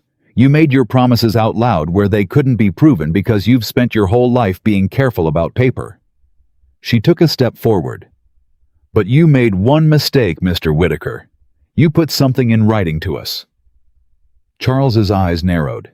The letter you sent my husband, the one offering to buy the ranch. Eleanor kept her eyes on his. He burned it. But I read it twice before he did, and I have a good memory, and there was a line in it I've thought about every day since. You wrote that you'd hate to see the county question whether a hasty marriage was a lawful one. You wrote that. 2 weeks before you filed this petition. She turned to the judge. Your Honor, a man who files a petition out of honest concern for a grieving neighbor doesn't threaten that neighbor with the petition first in writing as leverage to make him sell. That letter is the good faith you asked about, or the proof there was never any. Judge Pruitt leaned forward. You're saying Mr. Whitaker threatened to file this very petition in writing, in an attempt to force a land sale before he ever filed it as a matter of concern. I'm saying he did exactly that. Eleanor didn't look away from Charles. And I'd have brought the letter to prove it, except he was clever enough to word the offer so my husband would burn it in disgust, which Nathaniel did. She let that land. But there was a boy who delivered it. Whitaker's own errand boy. He'd remember carrying it. And a man like Mr. Whitaker keeps copies of everything, Your Honor. He's too careful not to. I'd wager there's a duplicate of that letter in his own files right now. It was a gamble. Eleanor knew it even as she said it. She had no proof there was a copy, no way to be certain the boy would talk nothing but her read of the man in front of her, and 30 days of studying how his mind worked. But she had learned long ago that the surest way to catch a careful man was to make him believe you already had the thing he'd hidden. And Charles Whitaker's face gave him away. It was only a flicker. A half-second of something crossing his features before he smoothed it back down. But Eleanor had spent 3 weeks in Boston reading faces exactly like his. Watching for the moment a confident liar realized the ground had shifted, and she caught it, and so did Judge Pruitt. Mr. Whitaker, the judge said slowly, is there a copy of that letter in your files? I send a great deal of correspondence, Charles said. Too smooth, too fast.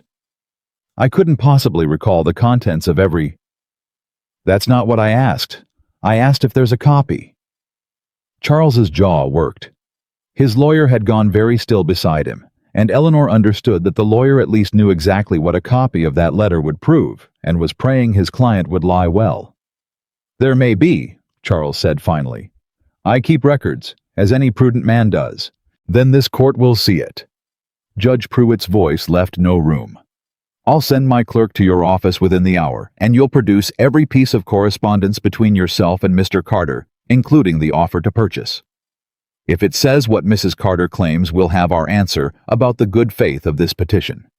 And if you refuse to produce it, or if it should happen to go missing between now and then, I'll draw my own conclusions about why. He picked up his gavel. This hearing is in recess until that letter is in my hands.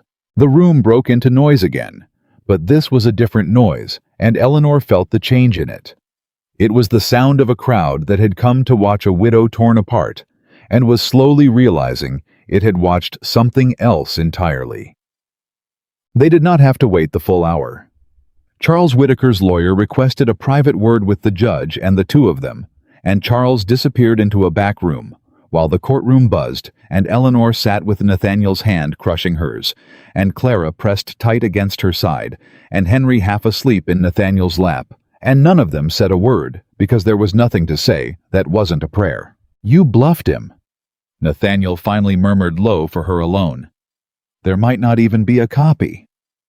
There's a copy. Eleanor kept her eyes on the backroom door. A man like that never destroys anything that might be useful later. That's what made him dangerous, and it's what's going to finish him. She swallowed. Assuming I read him right. And if you didn't, then I'll have gambled your ranch on a hunch, Eleanor said quietly. And you'd have every right to never forgive me for it. Nathaniel's hand tightened on hers. Eleanor, look at me. She did. There is nothing that woman in Boston or that man in that back room could do that would make me sorry I found you in that snow. You hear me? Win or lose, I married a woman who'd rather gamble everything on the truth than survive on a lie. If that cost me the ranch, then I'd rather lose the ranch than have married anyone else. Eleanor's eyes burned. Before she could answer, the back room door opened. Charles Whitaker's lawyer came out first, and his face told the whole story before he said a single word. He looked like a man walking away from a table he'd lost the house at. Judge Pruitt followed, and in his hand was a single sheet of paper. The room went silent as he took his seat and set the paper down in front of him, and looked at it a long moment before he spoke. For the record, he said, Mr. Whitaker has produced from his own files a copy of a letter dated the 29th of November addressed to Nathaniel Carter. He read from it slow and deliberate. I would consider it a personal kindness if you would accept this offer before circumstances compel less pleasant measures. It would grieve me to see the county examine whether a marriage entered into so hastily under such convenient conditions meets the standard of a lawful union, but examine it they might if a man leaves me no gentler path. Judge Pruitt set the letter down. This is dated 15 days before the petition to this court was filed. The silence held. I've heard enough, the judge said, to know what I'm looking at. A man doesn't threaten to question a marriage as leverage to buy land, and then when the land isn't sold, question the marriage out of pure civic concern. Those two things cannot both be true. This petition was never about the lawfulness of a marriage. It was about a creek.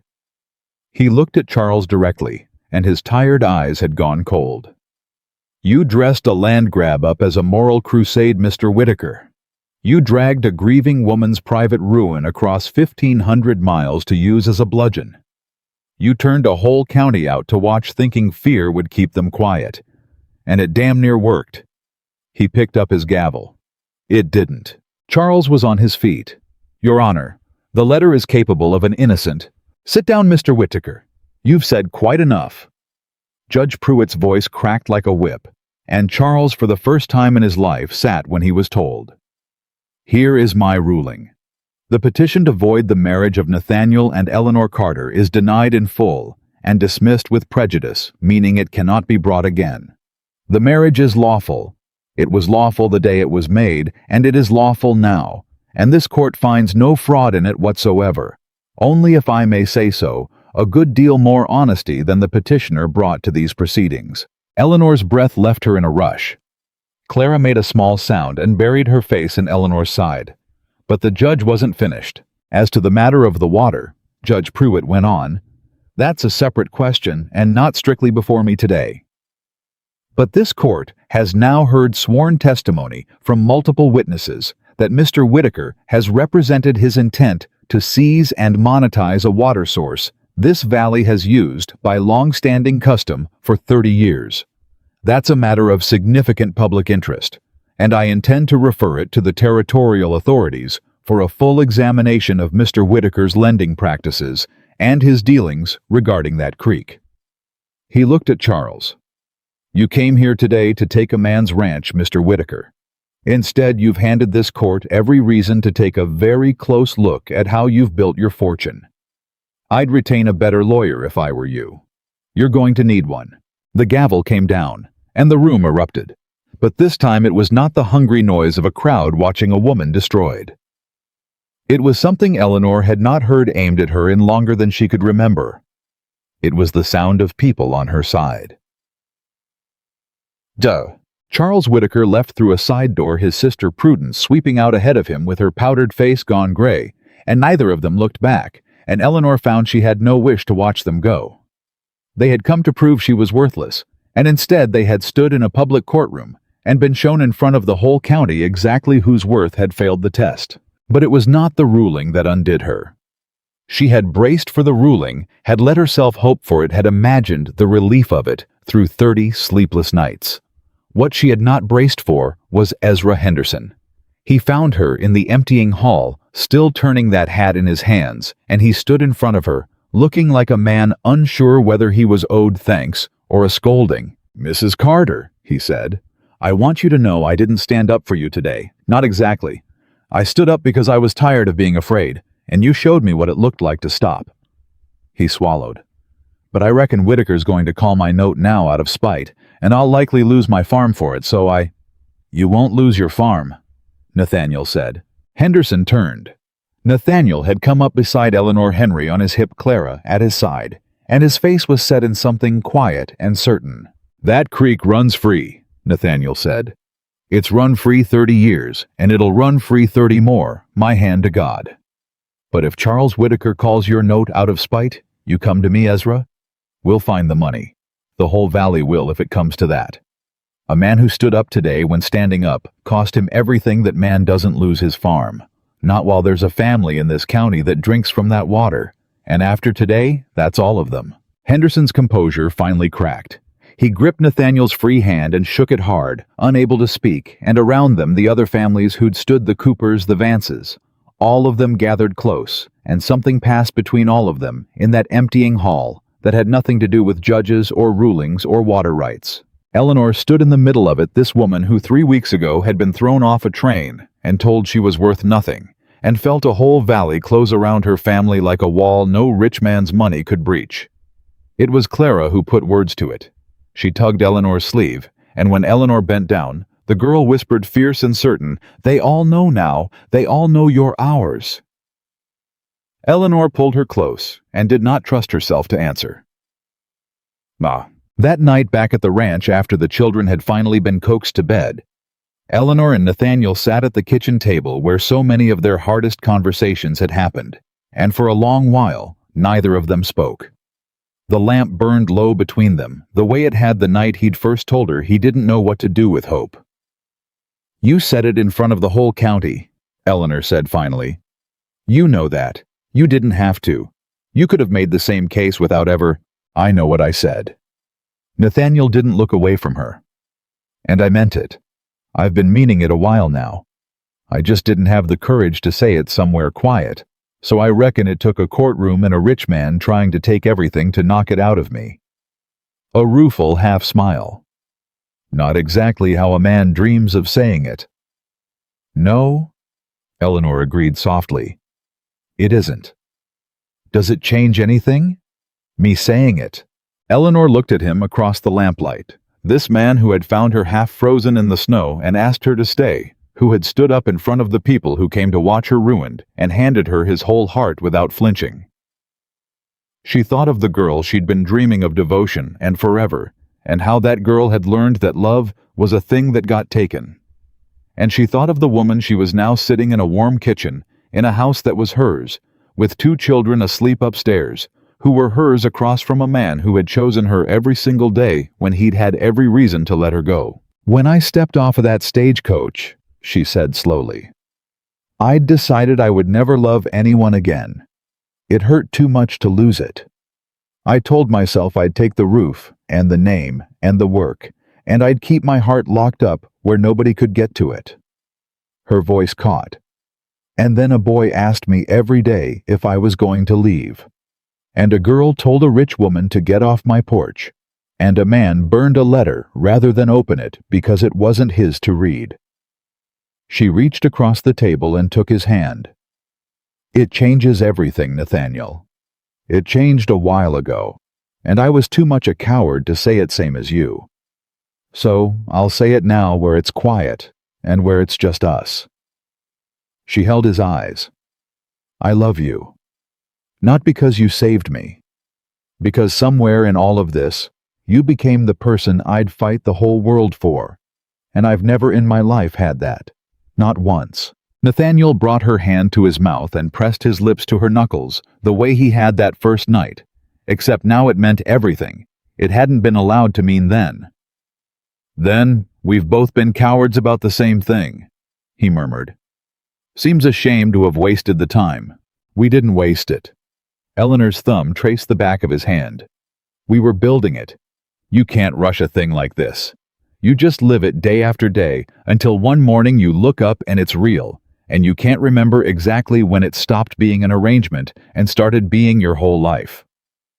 They sat like that a long while, hands joined in the lamplight, the house quiet around them. The storm that had chased Eleanor out of Boston finally fully spent. But even in the warmth of it, even with the ruling one and the valley behind them, and Nathaniel's hand warm in hers, Eleanor felt something unfinished stir at the edge of her peace. Charles Whitaker had lost today. He had lost the ranch, lost the water, lost his grip on the whole county in a single afternoon. But men like Charles Whitaker did not simply vanish when they lost. They nursed their wounds, and they counted their grudges, and they waited.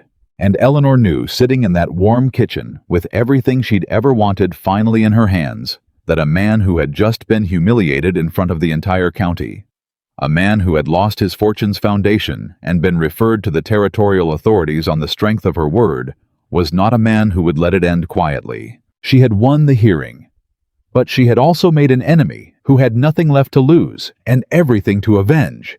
And Eleanor understood, even as she held her husband's hand in the lamplight, that the fight for this family was not over yet.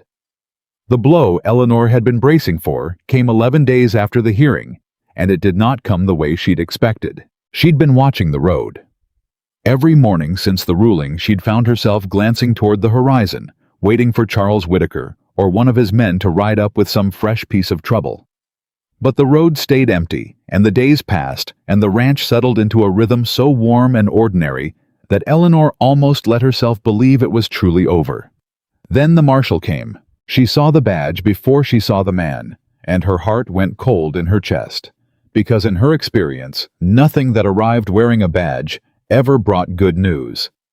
She met him on the porch with her hand pressed flat against the door frame to keep it from shaking. "Ma'am."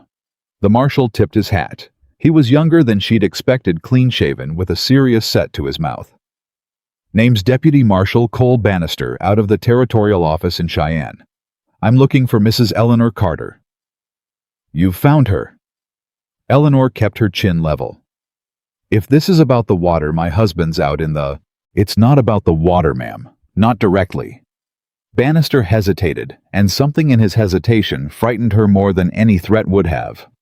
"It's about Charles Whitaker. May I come in? I think you'll want to be sitting down for this." Eleanor did not sit down. She stood in her own front room with her arms crossed.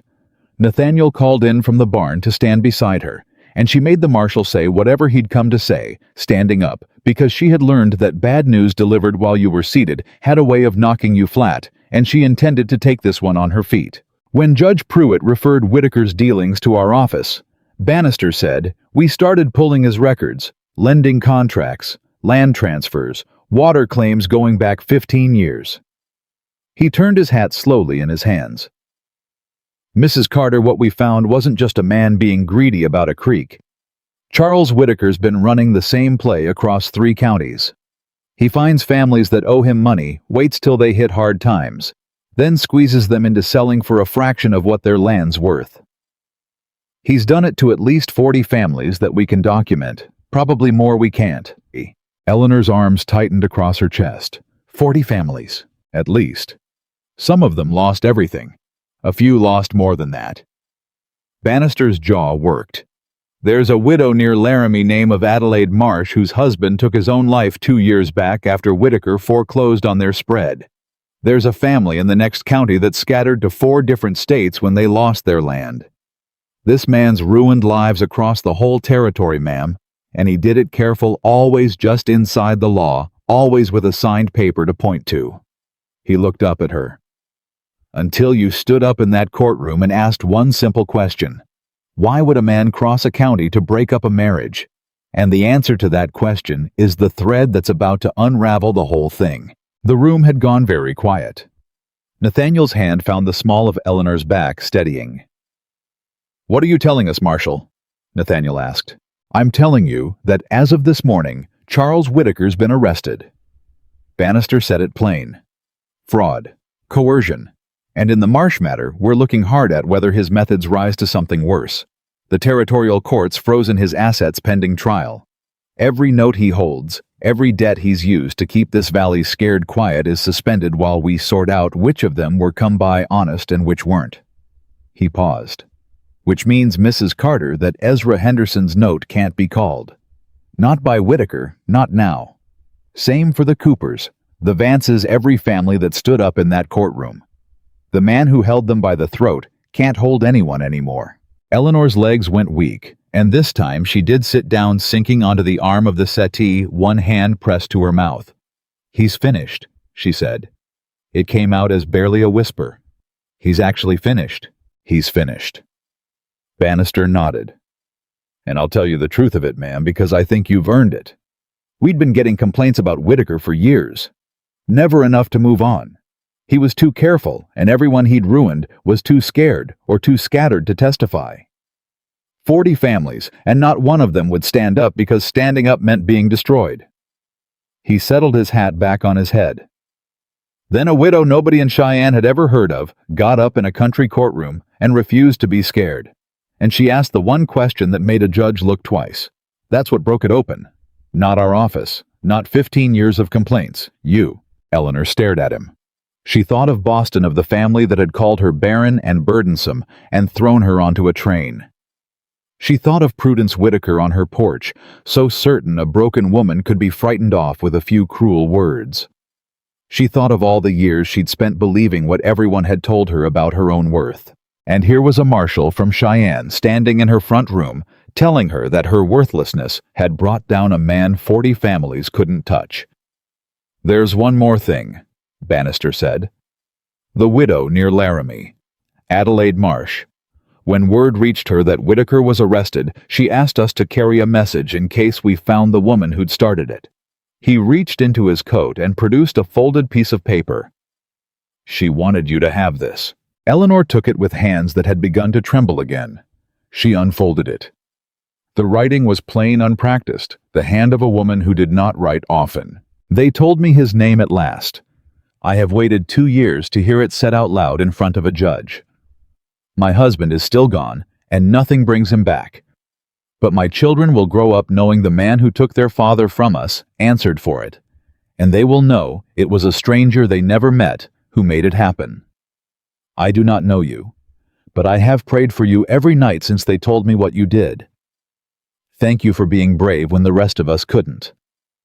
A. Marsh." Eleanor read it twice, and then she could not read it a third time because her eyes had filled and the words had blurred, and she pressed the paper to her chest and wept in a way she had not allowed herself to weep since the day her husband died.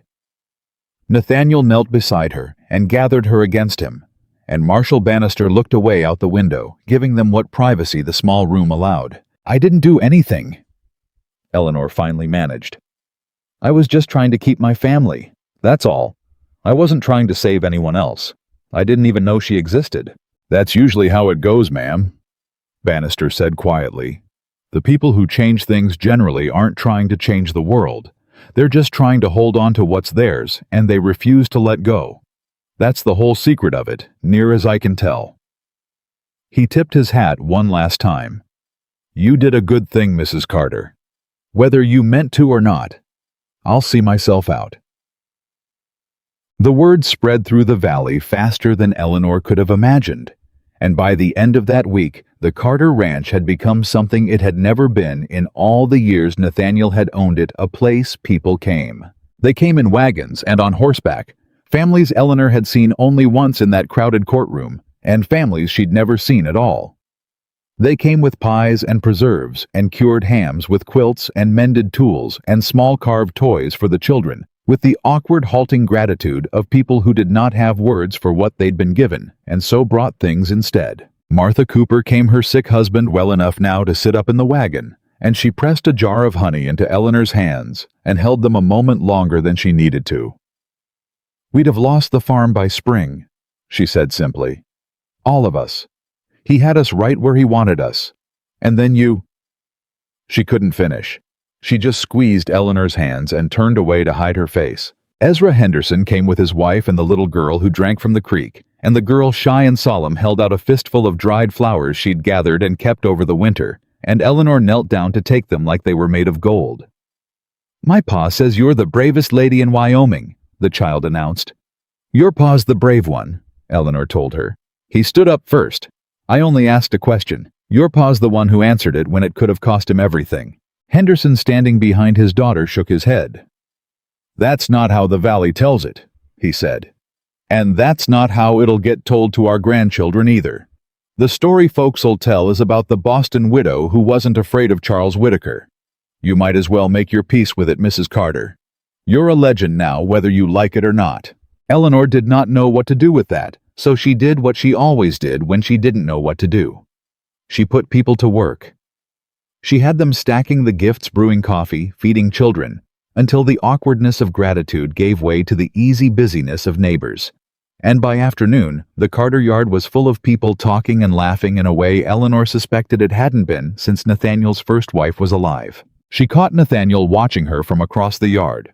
At one point, Henry riding high on his shoulders, and the look on his face stopped her where she stood. It was not the guarded, careful look she'd first known. It was open, unguarded, almost disbelieving the look of a man watching something he'd long ago stopped letting himself want come true right in front of his eyes. Later, when the last wagon had rattled off down the road and the children had collapsed into exhausted sleep, Eleanor found him on the porch, looking out at the dark. "You've been quiet all evening," she said, settling beside him. "Been thinking." Nathaniel didn't look at her right away. 3 years this house sat empty of anything but grief. I raised those children like a man tending a grave, braced for the next loss every single day. And I told myself that was just how it was now, that the good part of my life was behind me, and the rest was just surviving. He turned to her then, and in one winter, you turned it into the fullest house in the county. There were 40 people in my yard today, Eleanor, laughing. In a yard where I hadn't heard a laugh in years. They came for you as much as me. No, he said it gently but firmly. They came because of what you did. And I'll spend the rest of my life grateful that the stagecoach left you behind that day instead of carrying you on to Laramie. A pause. Though I don't reckon I'll ever forgive that Boston family. Not for what they did to you. But I'll thank them every day of my life for being fool enough to throw away the best thing they ever had, because their loss walked straight into my snow and became my whole world. Eleanor leaned her head against his shoulder, and they sat that way a long while, and the peace of it settled over her so complete that she almost believed nothing could ever disturb it again. She should have known better. The letter arrived a month later, forwarded twice its envelope soft and creased from travel. And Eleanor recognized the handwriting before she'd even fully pulled it from the stack of mail, and her whole body went still. It was from Boston. It was from her mother-in-law. She stood in the yard, holding it a long time, not opening it, feeling the old cold seep back into her, the way it had that day on the church steps. She had thought she was done with these people. She had built a whole new life 1,500 miles from them precisely, so she'd never have to hear from them again. And here they were reaching across the country a second time into the middle of her happiness. Nathaniel found her there. "What is it?" "Boston." Eleanor's voice came out thin. "It's from her, from Margaret, my husband's mother."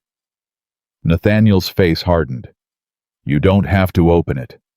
Whatever she wants, she's got no claim on you. Give it here and I'll burn it, and that'll be the end of it." For a moment, Eleanor almost let him. It would have been easy. She could hand it over and watch it curl to ash the way Nathaniel had burned Charles Whitaker's offer and never know what was inside and go on with her life. But she had learned something this winter about the cost of running from things. She had learned that the wounds you refused to look at were the ones that never healed the ones a man like Charles Whitaker could reach into and use against you, because you'd never faced them yourself. And she found she did not want to spend the rest of her life flinching every time the mail came wondering. "No," she said. "I'll read it. I want to see what she has to say for herself." She opened it there in the yard, Nathaniel close beside her, and she read it in silence. And Nathaniel watched her face change as she did. The letter was not what either of them expected. Word had reached Boston, it turned out. Word of the hearing of Charles Whitaker's arrest of the Boston widow who'd brought down a territorial land baron. It had traveled all the way back east and landed on Margaret Whitmore's doorstep, and the woman who had once called Eleanor barren and burdensome had sat down to write to her at last. She did not apologize. Eleanor noted that immediately. Margaret Whitmore was not a woman who apologized. The letter made that clear in every careful line. But there was something underneath the stiff formal sentences that Eleanor had never heard from these people before, and it took her a second reading to name it. It was shame. "I will not pretend our parting was gentle," Margaret had written. "We said things in grief that grief does not fully excuse. When my son died, I needed someone to blame, and you were the nearest thing to hand, and I chose to blame you rather than face the fact that I had lost my only child, and there was no one to blame at all. That was easier. It was also wrong. I have had time to consider it, and time being what it is, I have had a great deal of it. I hear you have made a life out west and married again, and become a mother to children not your own. I hear you stood up to a powerful man and did not flinch. I find I am not surprised. You were always stronger than we gave you credit for. Perhaps that strength frightened us. Perhaps it was easier to call it coldness than to admit we envied it. I do not ask your forgiveness, as I have not earned it. I ask only that you know the woman we described in that terrible letter, the one we sent to your hearing, which I understand was read aloud, was never you. It was the woman we needed you to be so that we could live with what we did. I am sorry for that letter above all else. I am sorry you had to hear those words in front of strangers. They were never true. Eleanor finished it, and for a long moment she said nothing at all. Well, Nathaniel asked quietly, what does she want? Nothing. Eleanor folded the letter slowly. She doesn't want anything. That's the strange part. She looked up at him, and to her own surprise, her eyes were dry. She wrote to tell me the terrible things they said about me were never true, that they only said them because they needed someone to blame for losing their son. She says she's sorry about the letter they sent to the hearing, that above everything else, she's sorry I had to hear those words in front of the whole town. Nathaniel's jaw was tight. A little late for sorry. It is, Eleanor agreed. 2 years late, and she didn't even apologize for the rest of it, only the letter. She turned the folded paper over in her hands. And you know what I feel reading it? I keep waiting to feel angry. I keep waiting for it to hurt the way everything about Boston used to hurt. And it just doesn't. It's like reading about somebody else's life, somebody I used to be. That's because it is somebody else's life. Nathaniel put his hand over hers. That woman she threw off the train that scared a lone woman with nowhere to go, she doesn't live here anymore. You left her back in Cedar Hollow in the snow the day you decided to stay. Eleanor looked at the letter a moment longer. Then slowly she walked to the porch where the lamp burned in the window, and she did not burn it. She simply set it on the sill. I'm going to write her back, she said. Nathaniel raised an eyebrow. You are? I am. Not to forgive her. She's right that she hasn't earned that, and I won't pretend she has. Eleanor's voice was steady, certain. But I'm going to write and tell her that she was wrong about one thing. She said my strength must have frightened them. It didn't come from strength, not back then. Back then I was just surviving, same as anyone. The strength came later. It came from a boy who asked me every day if I'd leave, and a girl who told a rich woman to get off my porch, and a man who found me in the snow, and never once made me feel like a burden. She looked at Nathaniel. I'm going to tell her that the family she said I couldn't hold on to, the one she said I'd never be worth, I have it now. I built it out of the pieces they threw away, and it's the best thing I've ever done. Nathaniel pulled her against him and pressed his lips to the top of her head and said nothing, because there was nothing to say to that. Some things a person just has to let stand. Spring came late to Wyoming that year, the way it always did. But when it finally came, it came all at once. The snow retreating up the mountainsides and the creek. That creek, the one that had nearly cost them everything, running high and free and loud with meltwater across the north pasture. Charles Whitaker was convicted in territorial court that April. The trial was short. Once 40 families understood that the man who'd terrorized them could no longer touch them, the testimony poured in faster than the court could hear it, and the careful paper trail Charles had spent 15 years building became the very thing that hanged him. Not literally. He was sentenced to prison, not the gallows. But the man who walked into that courtroom in his fine coat walked out of it in irons. His fortune seized and divided among the families he'd ruined. And Eleanor, who was called to testify, found that when she finally stood a few feet from him and looked into his face, she felt nothing at all. Not triumph. Not hatred. Just a distant, quiet pity for a man who'd had every advantage in the world and had used it to make himself the loneliest person in 3 counties. You cost me everything, he said to her low as they led him out. It was the only thing he said to her directly in the whole trial. Eleanor looked at him. No, Mr. Whitaker, she said. You cost yourself everything. I just asked the question that made everyone stop being afraid to say so. And she turned and walked out to where her family was waiting, and she did not look back. And she never thought of Charles Whitaker again, except as a story she'd one day tell her grandchildren a cautionary tale about what happens to men who believe fear will hold forever. The Adelaide Marsh matter took longer, but in the end, the widow near Laramie received a portion of Whitaker's seized assets, enough to keep her farm and raise her children without fear. And one warm afternoon in May, she made the long journey to Cedar Hollow to meet at last the woman who'd made it happen. She was younger than Eleanor had imagined, worn but not broken, and when the two women faced each other in the Carter yard, neither of them quite knew what to say, because how do you thank a stranger for giving you back your life, and how do you accept thanks for a thing you never meant to do? In the end, Adelaide simply took Eleanor's hands and held them, and the two of them stood there, two widows who'd been called worthless by the world, and had outlasted the men who'd tried to prove it, and no words passed between them that needed to. "My children wanted to come," Adelaide finally said. "To meet you. I told them next time." A small, exhausted smile. "I wanted the first time to be just us. I wanted to see the woman my whole life turned on before I had to share her. I'm nobody special," Eleanor said. "I want you to understand that. I wasn't brave. I was just cornered, and I fought the way anybody fights when they've got something worth fighting for." "That's all bravery ever is," Adelaide said. "The rest is just stories people tell afterward." She squeezed Eleanor's hands. "You had something worth fighting for, and you fought. And because you did so, do I. That's not nothing, Mrs. Carter. That's everything." The children grew. Henry lost his fear the way a person loses a limp so gradually that no one noticed until one day it was simply gone.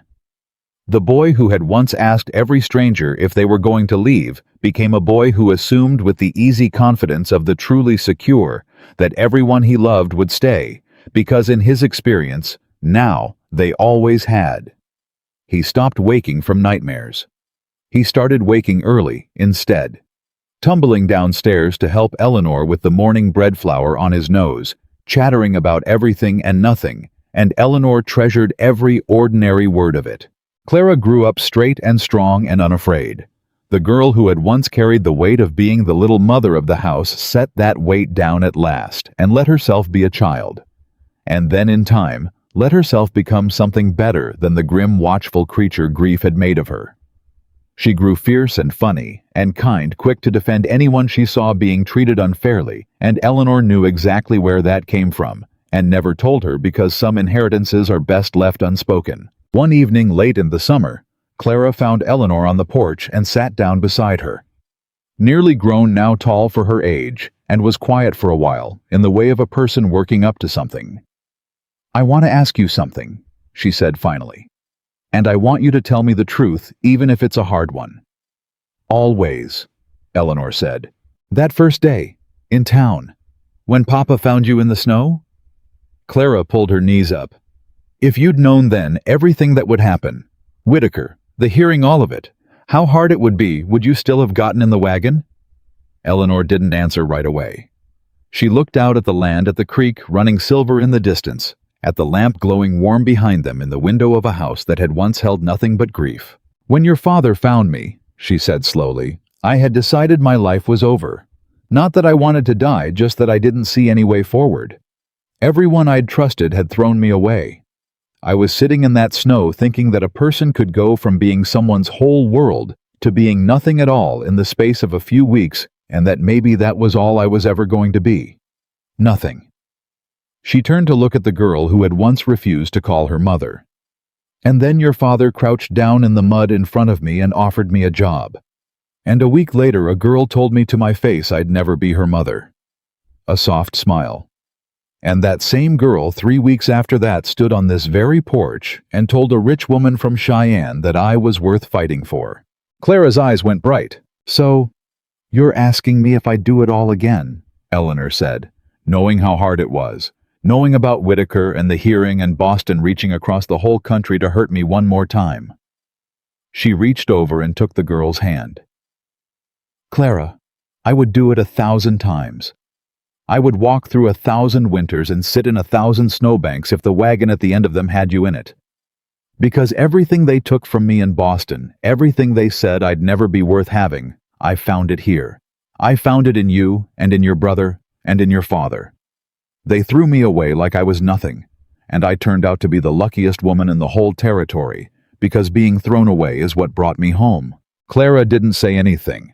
She just leaned over and put her head on Eleanor's shoulder the way she had that first terrible night when Henry's fever broke, and the two of them sat together in the gathering dark, and there was no distance left between them at all. Nathaniel found them like that when he came up from the barn, and he stopped at the bottom of the porch steps and just looked at them a long moment, the same way he had that first day when he'd found the three of them tangled together on this same porch and stopped afraid to disturb it. "You know," he said quietly, coming up the steps, "when I first met you, I thought you needed me to save you. Thought I was doing a good deed taking in a woman with nowhere to go." Eleanor smiled up at him. "And now?" Nathaniel looked at his daughter, nearly grown and unafraid, leaning against the shoulder of a woman who had walked into their lives out of a snowstorm with nothing but a suitcase and a broken heart. He looked at the warm light in the window, the full house, the life that had grown up out of ground he'd long ago given up for barren. "Now I know the truth of it," he said. "I didn't save you at all, Eleanor. You saved us, every one of us. You walked into a house full of grief, and you didn't fix it with anything but staying. You just stayed. When everyone before you left, and everyone told you that you should leave, and every reason in the world said you had no cause to stay, you stayed anyway." He sat down on her other side so that she was between them, her husband and her daughter, with her son asleep in the house behind. "And that's the whole thing, isn't it? That's the whole secret of a family. Not blood, not vows, not even love, though God knows there's plenty of that here now." He took her hand. "Just staying. Choosing each other every single day, especially the hard ones. That's all it ever was." Eleanor looked at the two of them, and then back at the house that held the third, and she thought about the woman she'd been on those church steps, tearing a cruel letter in half with shaking hands, certain she had become invisible. Certain she was nothing certain. The world had finished with her for good. She wished she could go back and tell that woman what she knew now, that the people who arrive broken are so often the ones who teach others how to become whole. That the greatest families are not always the ones we're born into, but the ones we build deliberately out of the pieces the world tries to throw away. That being cast out by the people who were supposed to love you is a wound that never fully closes, but that a wound is not the same as an ending. And sometimes, the very thing that breaks you is the thing that carries you at last to where you were always meant to be. She had stepped off the stagecoach in the winter of 1878 with a worn suitcase, a few coins, and nowhere to go. And everyone in Cedar Hollow had looked at her and seen a woman nobody wanted. They had been wrong. She was not a woman nobody wanted. She was a woman who had not yet found the people who would want her. And when she found them half frozen and grieving and certain her life was over, she had made a choice that changed everything, not with grand gestures or great courage, but with the simplest and hardest thing a broken person can do.